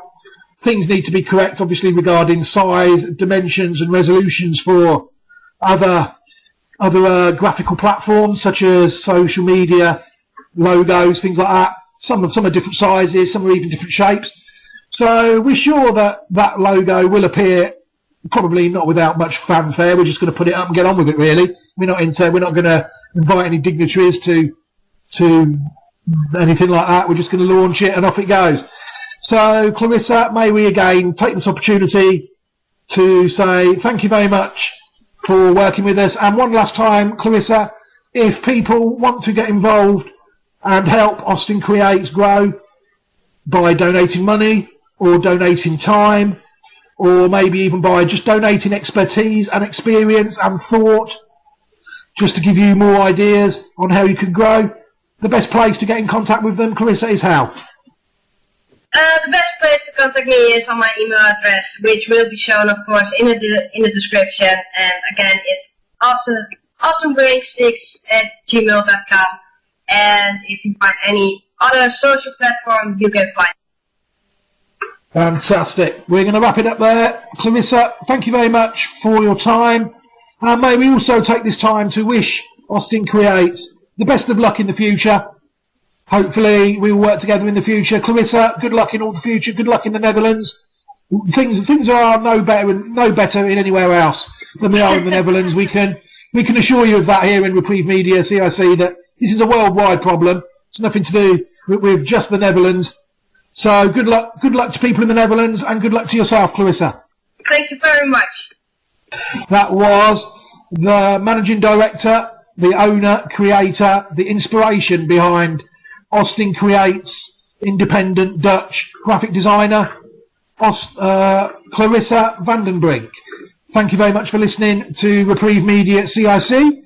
And now, as requested by Clarissa, we are going to end with the Gorillas. Thank you very much for listening, and all the best.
Another thing we can facilitate is any individuals out there that are raising funds for anything close to their heart. We can promote that as well, maybe give links to your social media page where people can donate, raise awareness of it. We can do that via our news outlets. We've already done that all over the country, an example up in the northeast and here in Peterborough as well. So we can do that as well. So if anybody would like their own individual charity endeavours publicised or awareness raised of them prior to the event, or a good news story at the end and the outraised, etc., etc., all the great work done with the funds, then get in touch with us at info@Reprieve Media CIC .epizy.com.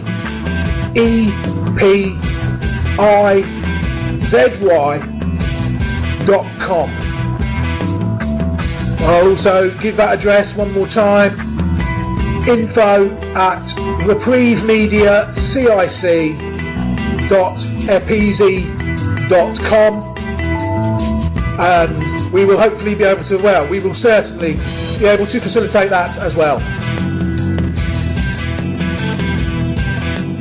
If you see somebody showing any of the signs of a stroke, you don't have to think about it, you just dial 999. Use the FAST test. F. Face. Has their face fallen on one side? Can they smile? A. Arms. Can they raise both arms and keep them there? S. Speech. Is their speech slurred? T. Time. Time to call 999 if you see any one of these signs. Act fast, make the call, dial 999.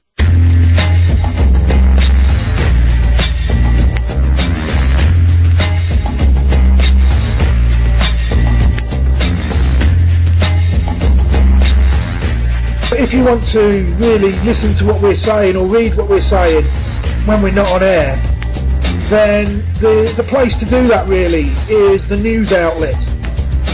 It's called Essential Reading online, and I will give you the website for that now. It is www.essentialreading.freecluster.eu.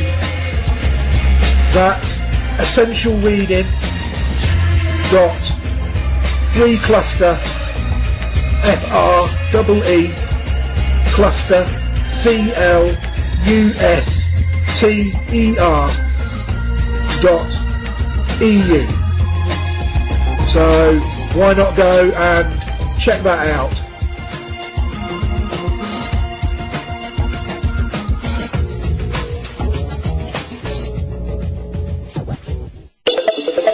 February 13th, it's World Radio Day. Through FM, longwave, digital or the internet. Radio hands you the mic, gives you the floor, listens to you. Radio, your anonymous access to verified information. On the 13th of February, let's celebrate radio together with UNESCO. Hello everybody, and welcome back to Reprieve Media CIC's coverage of World Radio Day 2019 around peace, dialogue and tolerance.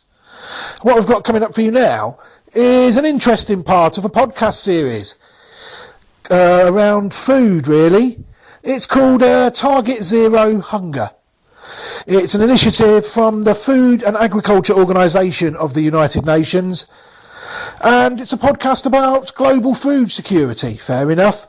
Among the great challenges the world faces is how to ensure that a growing global population, projected to rise around by 10 billion, according to them this is, by 2050, has enough quality food to meet their nutritional needs for a healthy life. This is episode 36, and it explores the increasingly difficulty in providing the world's growing population with food, according to them, particularly when it comes to the livestock sector. Thank you very much for listening. Hello and welcome to Target Zero Hunger, a podcast that explores the food challenges and solutions of our time.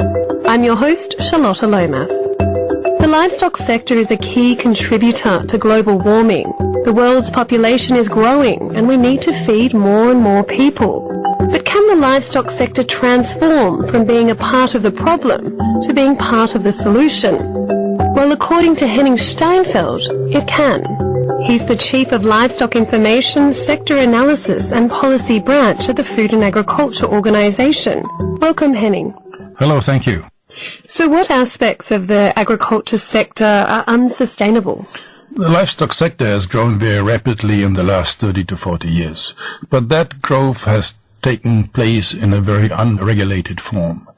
So we've had a massive growth in monogastric and very intensive production of poultry and pigs.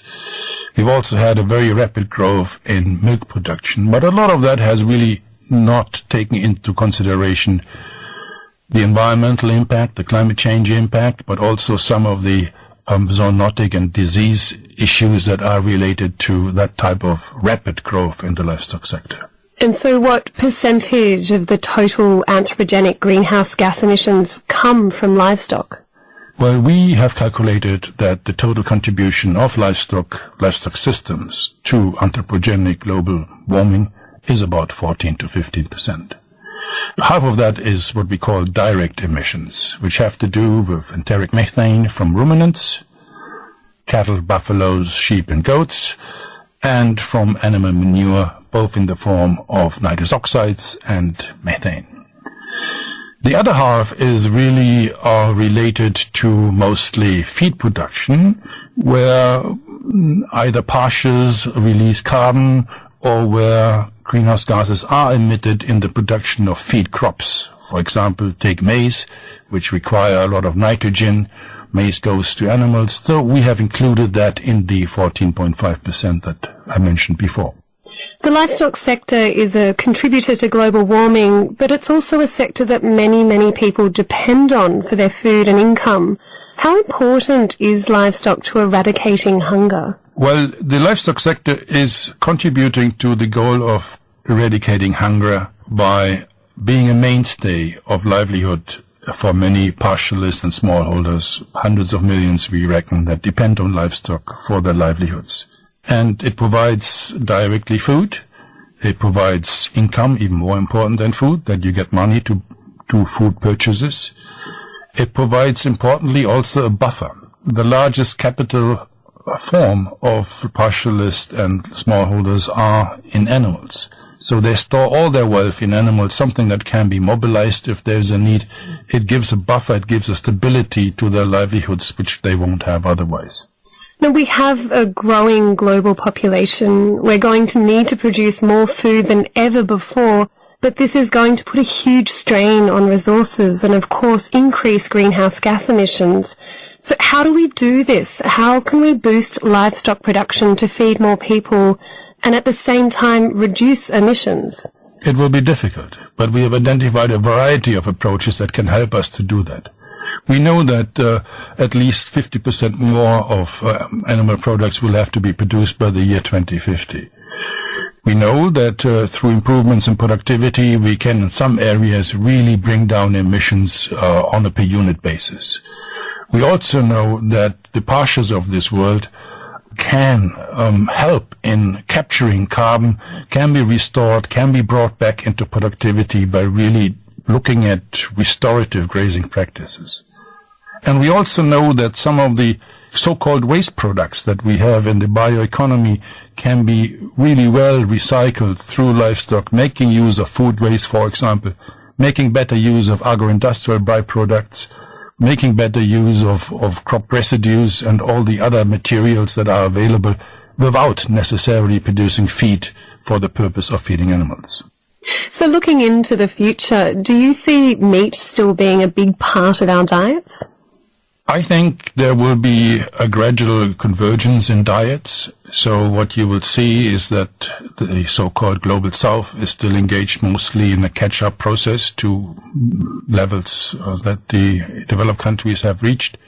But I expect a decline in consumption, particularly of meat, in developed countries, something that has already started to happen in Europe like 20 years ago. It started in the US, it started like 5 or 10 years ago, a gradual decline from very high levels of consumption to what are considered moderate levels.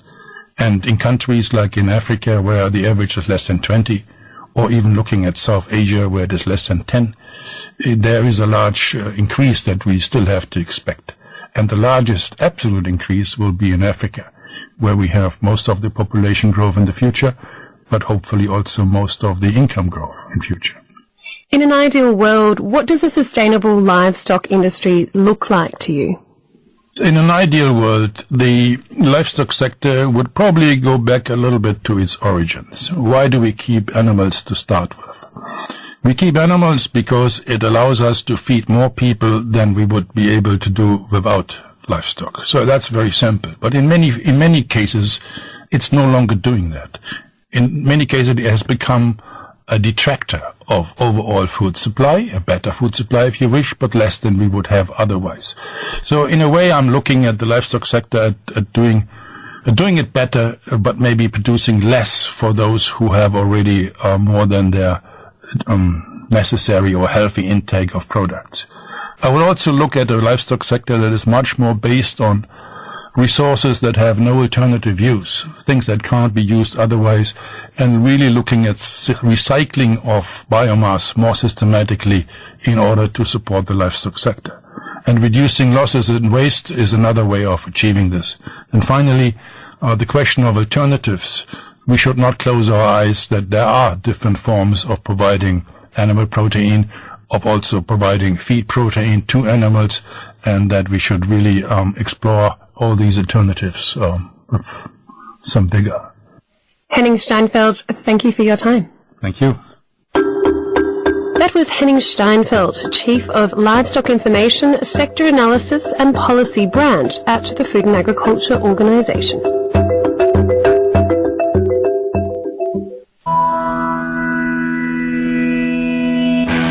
Another thing we can facilitate is any individuals out there that are raising funds for anything close to their heart. We can promote that as well, maybe give links to your social media page where people can donate, raise awareness of it. We can do that via our news outlets. We've already done that all over the country, an example up in the northeast and here in Peterborough as well. So we can do that as well.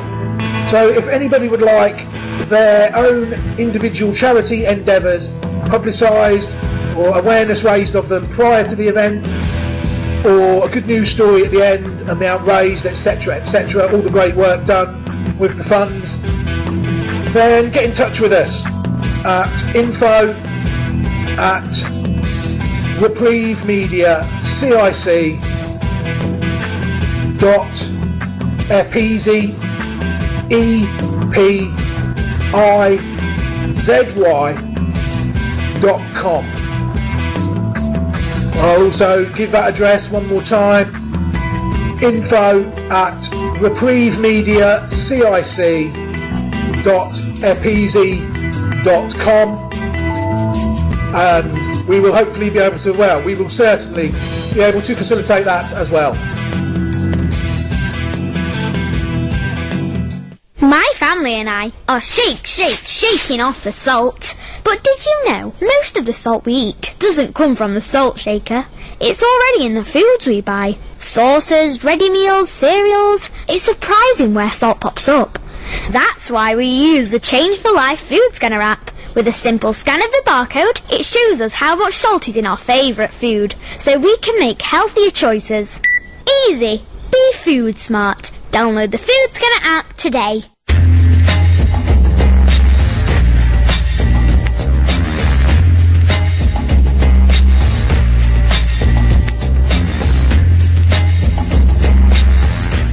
If you want to really listen to what we're saying or read what we're saying when we're not on air, then the place to do that really is the news outlet.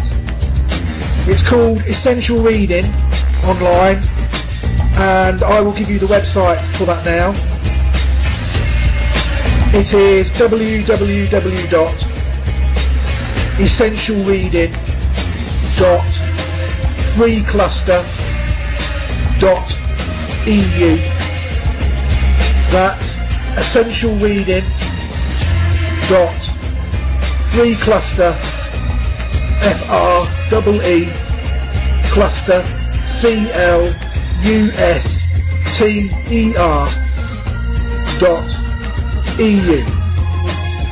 So why not go and check that out?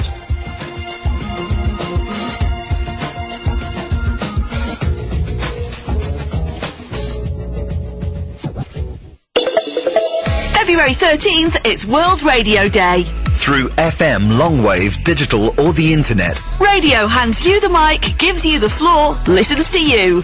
Radio, your anonymous access to verified information. On the 13th of February, let's celebrate radio together with UNESCO. So that's it, folks. Another year gone. 2019 World Radio Day. Thank you very much for listening to our content. We very much enjoyed bringing it to you, and we hope you enjoyed listening to it. If you unfortunately missed some of it or would like to listen back to it, don't worry, it will be available on the podcast section of our website in due course, and also on the YouTube channel, etc., etc. And may I just take this opportunity to thank you all very much for listening and wish you all the best. Welcome to the President's Inbox, a CFR podcast about the foreign policy challenges facing the United States. I'm Jim Lindsay, Director of Studies at the Council on Foreign Relations. This week's topic is Syria.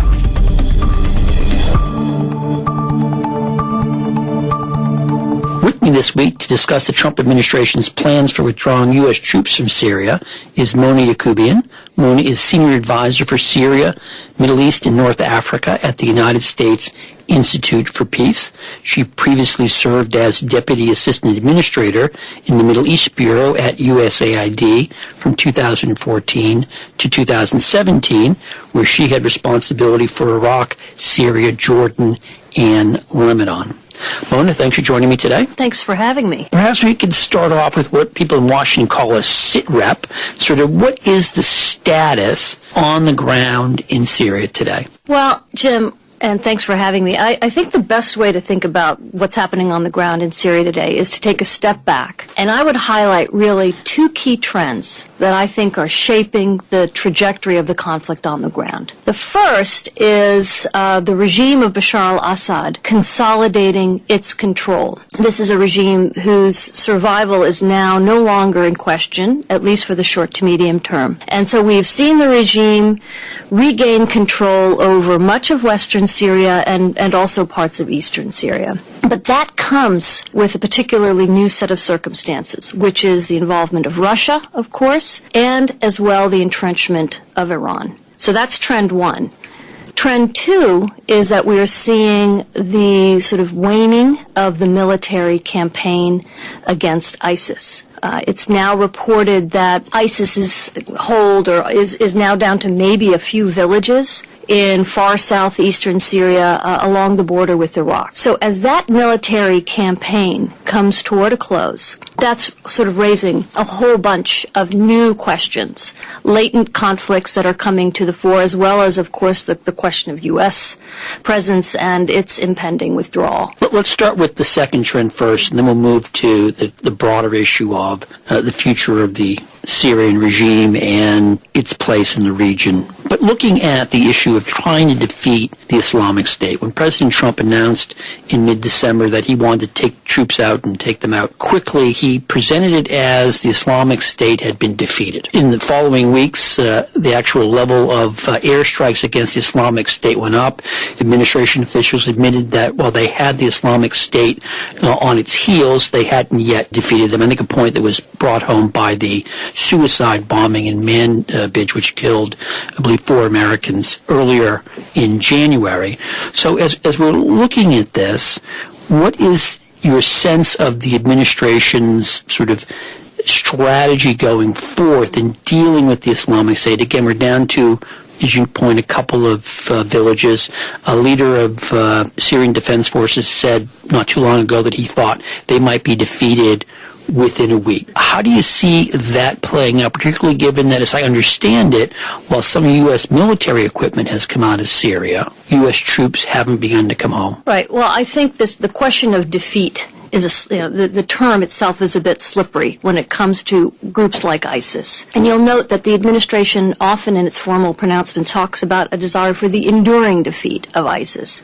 And I think that underscores the fact that while there can be quote-unquote victory on the battlefield, kinetic victory, ISIS expunged from areas it had once controlled, I think members of the administration and others who watch this movement are very quick to point out that that does not mean that ISIS has been extinguished. Far from it. And I think the attack that you noted, as well as other attacks that we've seen, and instability more broadly, points to the likelihood that ISIS may well simply morph into a fairly powerful insurgency on the ground. And so that lays out a whole new set of challenges. That's what it began as in Iraq, That's correct? Exactly right. Well, I think we should remember what it began as, because ISIS emerged out of the ashes of the former Islamic State of Iraq that sort of went to ground in Anbar and other parts of Iraq. And then when the U.S. withdrew, and also other circumstances on the ground, fairly repressive regime by Prime Minister Maliki targeting Sunnis, ISIS was able to emerge out of those ashes into really a movement that, frankly, has been far more powerful than Al-Qaeda ever was. And I think we really have to try and understand what those lessons are as we look at the future in both Syria and Iraq going forward. Well, you just asked my question. So what would be the lessons that we should draw? The lessons, I think lesson number one is that military defeat does not equal enduring defeat. There's many cliches that have been leveraged to talk about this. We can't shoot our way out of it. It's one thing to sort of win on the battlefield. It's another entirely to secure the peace. And I think those are cliches that are popular because they speak to a fundamental truth, which is that I think what we need to understand is that ISIS is in many ways mobilized, motivated by underlying grievances, political, social, economic, and in the absence of addressing those grievances and in the presence of power vacuumings opening up, these are precisely the conditions that the movement is able to exploit. So as you're looking at this situation, do you expect that the Trump administration will follow through on the president's talk about bringing the 2,000 American troops home sometime soon? I think that's the million-dollar question. I think it's clear that certainly the timeline has shifted from the initial tweet in late December that they're coming home now. And I think the military is rightly being pretty quiet about what its ultimate timeline is. But I do think there is an understanding that this, if it's done precipitously, it will undermine our own national security interests. What that actual timeline looks like, though, I think is another question. You sometimes hear 4 months, sometimes 6 months. Bottom line is, though, we are leaving, and I think that does have a number of implications. Let me ask you a question. Should we be leaving? And the reason I ask it is because when the president tweeted that out, I would say there was a pretty strong reaction about the tweet and about the president's policy, certainly visible on Capitol Hill, even among Republicans, perhaps most notably Senator Lindsey Graham of South Carolina. And that reaction was partly because of the way the decision was announced and the lack of preparation, coordination with friends and allies. But also, I think, on a more fundamental level, a great deal of concern that substantively it was the wrong decision to make, that the United States was getting a lot in return for a relatively small investment of troops in the region. So did the president get it right, or do his critics on the substance have it right? I think that what was put in place during the Obama administration in 2015, that is the initial mobilization of these special operators on the ground, and what was continued and arguably perfected, improved upon in the Trump administration, offers a really important template for understanding how the U.S. should be engaging in these kinds of complex conflicts going forward. It has been, as you note, a relatively small footprint, 2,000, 2,500 men, at a relatively low financial cost. Of course, it is horrific that 4 U.S. citizens were killed recently, last month. At the same time, the cost in blood and treasure of this mission has been far smaller than what we've seen in previous generations of stabilization operations, whether in Iraq or Afghanistan. And I think we have been achieving some very important gains on the ground. And that's why a precipitous withdrawal, in my mind, does not make sense. Ultimately, yes, of course we have to withdraw. We're not going to be in Syria forever. But I think the notion of a conditions-based withdrawal makes a lot of sense, because this relatively small force on the ground in Syria was achieving quite a lot. They were providing security for stabilization operations. There was a small U.S. civilian presence on the ground and a large number of Syrian partners undertaking various activities to help stabilize areas liberated from ISIS. They were training local Syrian forces to serve as the security force and the hold force once the U.S. forces withdrew. But that has not been completed yet. Last month, I think it was, General Dunford, chairman of the Joint Chiefs of Staff, said that we were something like only maybe 20% along the way of getting that done. Well, but obviously one of the big questions here is, and I take your point, the United States is not going to stay in Syria forever. But the United States certainly is capable of staying in Syria for a long time. And this takes us back to the question of, if you can't defeat ISIS simply by killing its fighters on the battlefield, that there's a broader contest going on. Legitimate fear that if you leave, you create a vacuum, the Islamic State will come back in and fill that vacuum and create the problem all over again. How do you conduct your policy? I mean, what is it that needs to be done to create a more stable environment so that you can leave and not create a new problem? Right. So, and this, by the way, this is a challenge that has dogged us not only in Syria but in Iraq. You have 30 seconds to come up with an answer. Exactly. Look, I think if you look at the sort of the bottom line assumption driving our mission in Syria, it was really about catalyzing, enabling, empowering local partners on the ground. So whether they're security forces, but also local governance councils, etc. So in answer to your question, I mean, this is a long-term endeavor, but I think ideally what it would require is the continued work toward, again, stabilizing these areas, empowering local populations to be in charge of their own security, but also in charge of their own governance, and sort of creating, in some ways, the template for what ultimately, I think, will bring about sustained peace in Syria, which is a highly decentralized state. It's likely to remain highly decentralized for a very long time. One thinks. I mean, we'll have to see what happens with the Syrian regime and others upon our withdrawal and what they're able to do. But I think that is sort of another lesson, is that stability in Syria ultimately will only come about through a far more decentralized form of governance. And what we've seen in northeastern Syria could be an important template for how to move forward. One of the things President Trump has said in talking about taking U.S. troops out of Syria is his expectation he's going to get others to do more, particularly our friends in the region. Top of that list, I would imagine, is Saudi Arabia, the United Arab Emirates. Are we seeing significant efforts in Riyadh or Abu Dhabi to step up and to funnel more money into the eastern provinces of Syria? No, we're really not. I think the issue with Gulf engagement in Syria is very much turning on the fact of having U.S. skin in the game, a U.S. presence. They are not interested in being the ones in charge of, for example, security in eastern Syria. Even the Saudi $100 million contribution to stabilization funding appears to be really very much a one-time infusion. And if anything, what we're seeing, at least in the case of the United Arab Emirates, for example, is a turn toward the regime of Bashar al-Assad.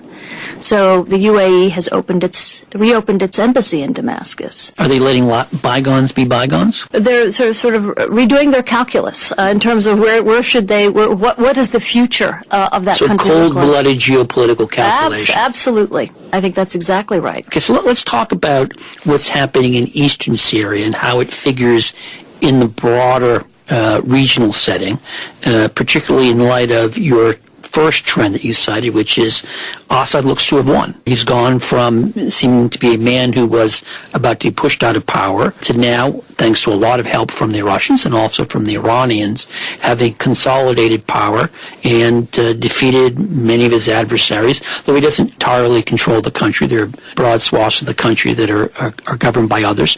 And as you look at this, there are a large number of players. Let me see if I can rattle at least the major ones off the top of my head.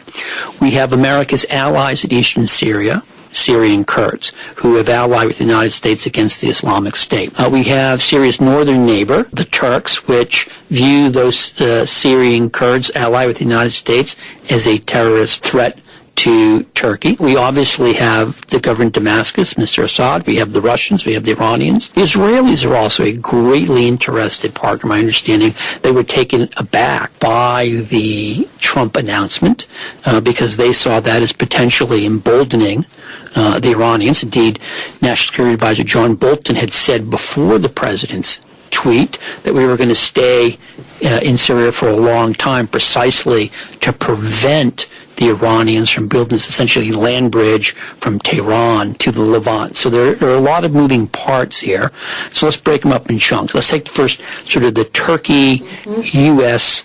sort of face-off. How do you see that unfolding? Well, I think we're at a very dangerous moment right now because as a result of sort of the waning of the military campaign against ISIS, we're seeing latent conflicts that have been there for some time really come to the fore. And the most urgent and maybe the most dangerous of those is Turkey versus the Kurds. So Turkey has been very clear that they have been very angered and upset by our reliance on the Kurds to be our local partner on the ground. We can go into why that's the case. But in any event, at this point, President Erdogan has made very clear his intolerance of a Kurdish statelet or autonomous region on his southern flank.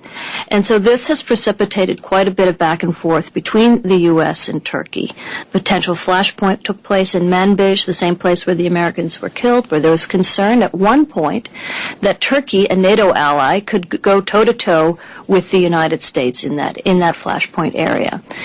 Now, the conversation appears to be turning toward Turkish demands for a buffer zone. This is a long-standing demand, and the U.S. appears to be trying to look at how to accomplish that while at the same time withdrawing. And in many ways, I think it's an impossible feat because this is an area that has large concentrations of Kurds, particularly in the cities. It's hard to imagine or understand how this exactly would come about without a great deal of instability, if not outright conflict and hostility. So that's something that bears watching in the coming weeks and months. Well, one of the things I found striking among the events that have been unleashed by the president's announcement that Americans were coming home is that the Syrian Kurds have a sort of new appreciation or a new view of the government in Damascus. And we see, in essence, if you're the Syrian Kurds, you think the United States is not going to be near you or next to you for much longer. You're relying on the United States to provide the wherewithal to hold off the Turks. With that gone, all of a sudden the government in Damascus, however despicable it might be, could be your ally. Sort of walk me through what's happening from the standpoint of the Syrian Kurds and how that might play out and with what consequences. So I think you laid it out well. And what's really interesting is the first time there was a concern that the U.S. might withdraw, which was in April, that precipitated a fairly quick trip to Damascus by the Syrian Kurds. Those talks ended up not going very far, going anywhere really, and then the U.S. sort of came back and said it was there for the foreseeable future. Now we see, I think, the Kurds in a far weakened position. But for them, the stakes are existential. I mean, they clearly face potential hostilities from Turkey. There is the regime in Iran as well, in Deir ez-Zor that could come after them, the Russians as well.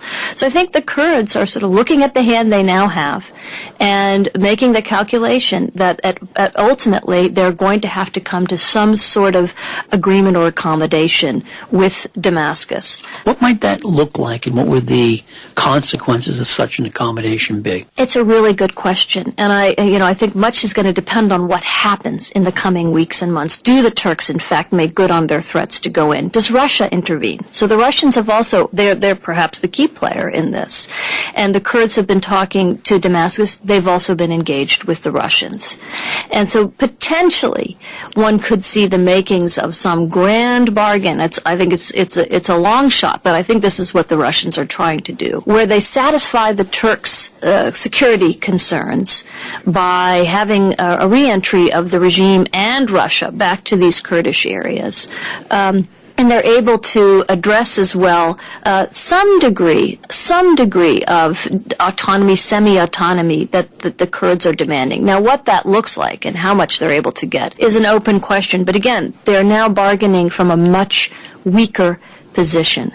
But at the end of the day, I think for the Kurds, if the choices are annihilation or some sort of far less than desirable accommodation with the regime in Damascus, I think they'll choose the latter. Okay, let's move sort of to the southern part of Syria, and obviously the Israelis have a great interest in what's happening in Syria, being neighbors, given the hostility that the government in Damascus has toward Israel, given the hostility that one of the major powers operating in Syria has toward Israel, namely the Iranians. The Israelis have been in what now looks to be essentially open hostilities with Iranian forces based in Syria. The Israelis, as I mentioned a moment ago, had been operating on the presumption that the United States was going to maintain its presence in Syria, at least in part to prevent this sort of land bridge going from Tehran west.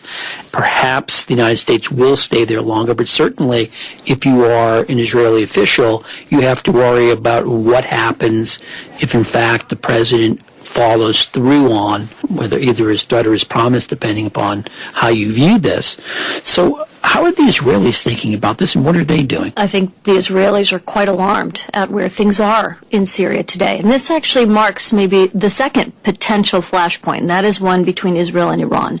As you have noted, they have already had quite a bit of hostilities exchanged between them. The Israelis have openly said that they have unleashed 200 strikes against Iranian targets over the last 2 years.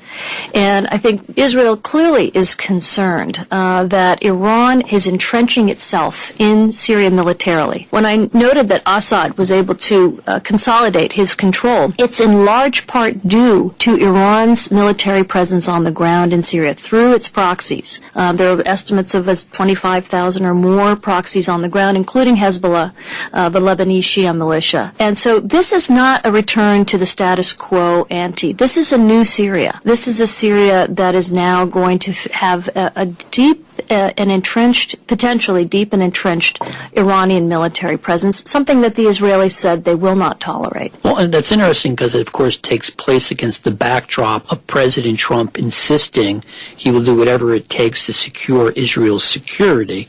But in some way, this decision to at least talk about leaving Syria potentially raises the threat level for the Israelis going forward. I want to talk a little bit, though, about sort of the great power involved in all of this, which is Russia, which you've mentioned several times. I think the Russian intervention in Syria was a game changer, as you like to say, just changed the dynamics considerably. From your vantage point, what do you see as President Putin's strategy here? What is he trying to accomplish? And do you see this as some grand strategic play in which he intends to replace the United States in the Middle East, whatever that precisely means, or a much more narrow play simply to give the Russians leverage to be able to bring pressure and inflict pain on any of the other parties if they so choose? Well, certainly at least the latter. And I think if we look back at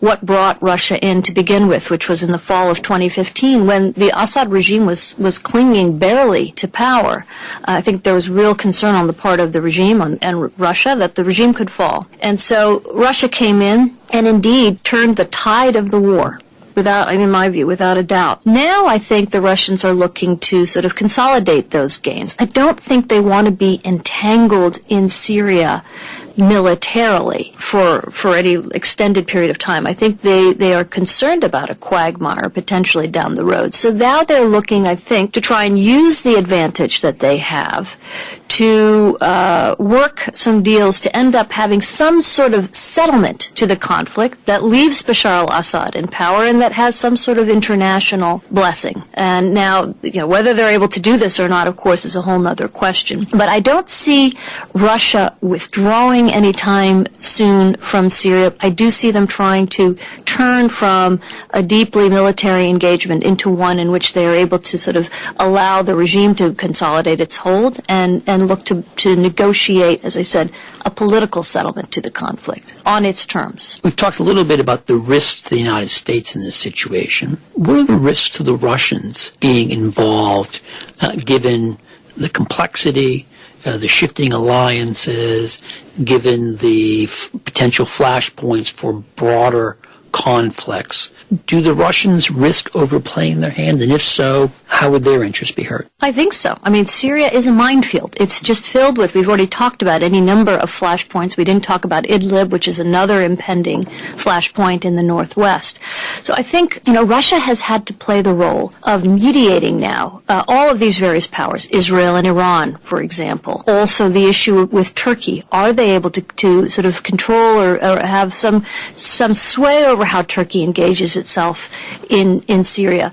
I think in many ways the risks for Russia are, they inherit Syria with all of the enormously complex challenges that are embedded that. And any one of these, by the way, holds the potential of escalating into a much broader regional conflict, whether it's Turkey and the Kurds, Israel and Iran, or what happens in Idlib, which we are really, unfortunately, that demilitarization agreement is looking like it could unravel. How do you see it unraveling, and who do you think is going to provide the spark that would lead to a bigger conflict? So in the midst of everything that we've been discussing, Idlib has also been sort of churning along, and there we've seen the Al-Qaeda affiliate make great gains on the ground.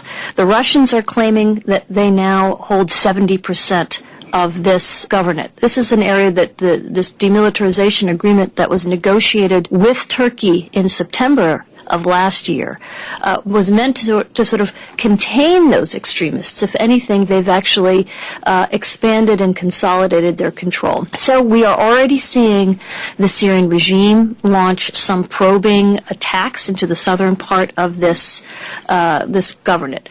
What's at stake is what the UN has called potentially the largest humanitarian catastrophe of the century. Bearing in mind we're early in the century, but nonetheless, that there are 3 million civilians in Idlib today. And the fear is that's about twice what it was several years ago, in essence. At least. People have fled to Idlib as they were sort of fleeing conflict elsewhere. Correct. Many in Idlib displaced multiple times have ended up there.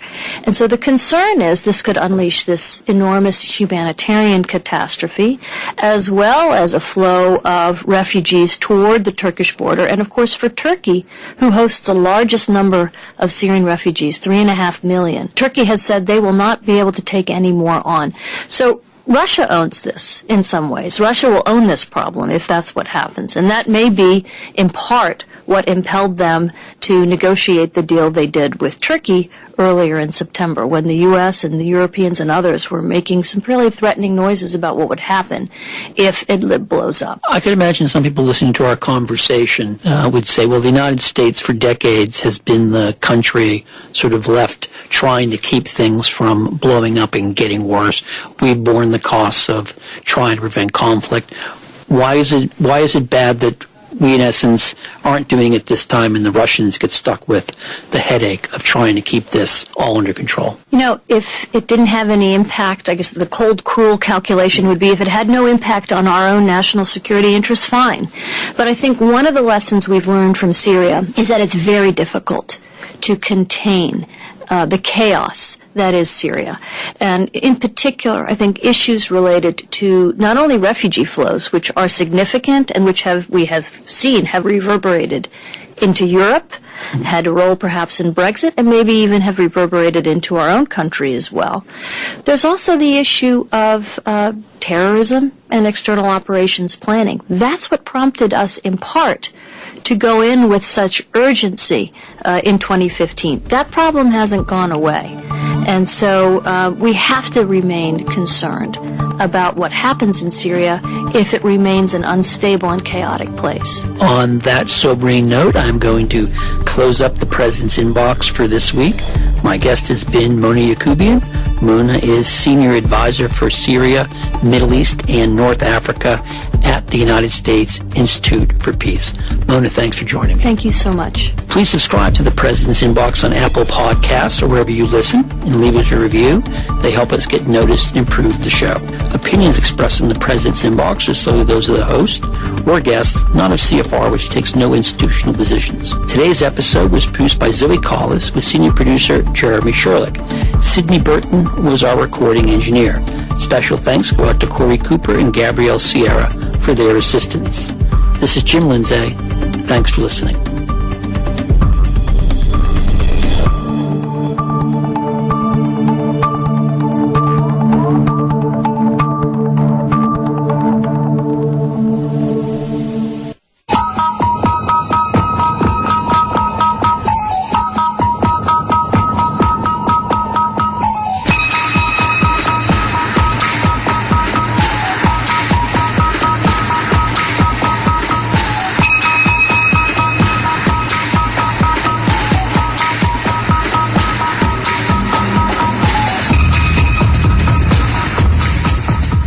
One thing we are looking to do, you may have heard the audio book we played last week or so, Francis Bacon's New Atlantis. We got to thinking, we must have hundreds of books that we would like to get people to read for us and play them out live on air. There are a variety of topics.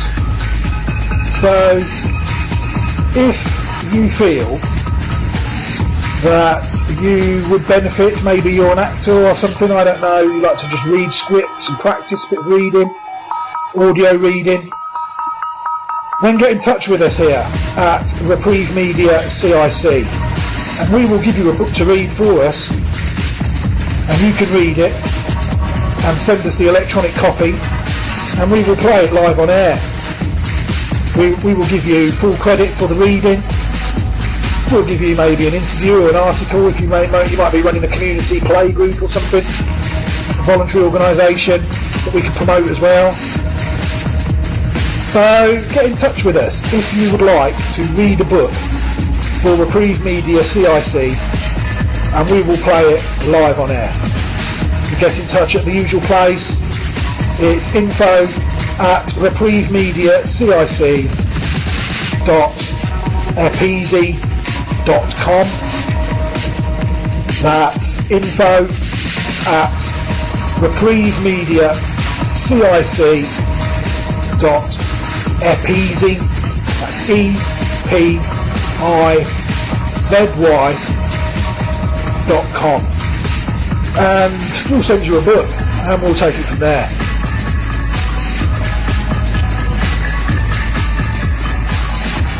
If you see somebody showing any of the signs of a stroke, you don't have to think about it, you just dial 999.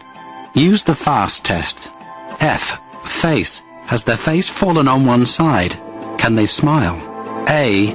Arms. Can they raise both arms and keep them there? S. Speech. Is their speech slurred? T. Time. Time to call 999 if you see any one of these signs. Act fast, make the call, dial 999.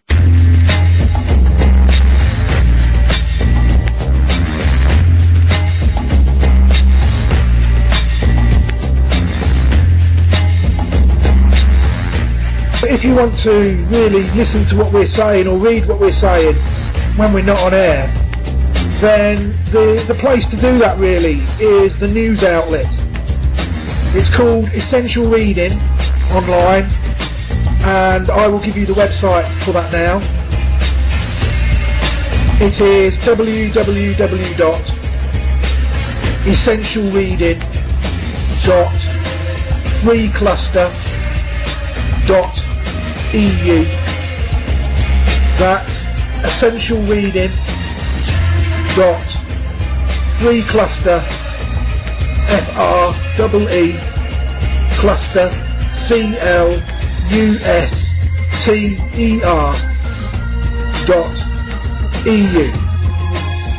So why not go and check that out?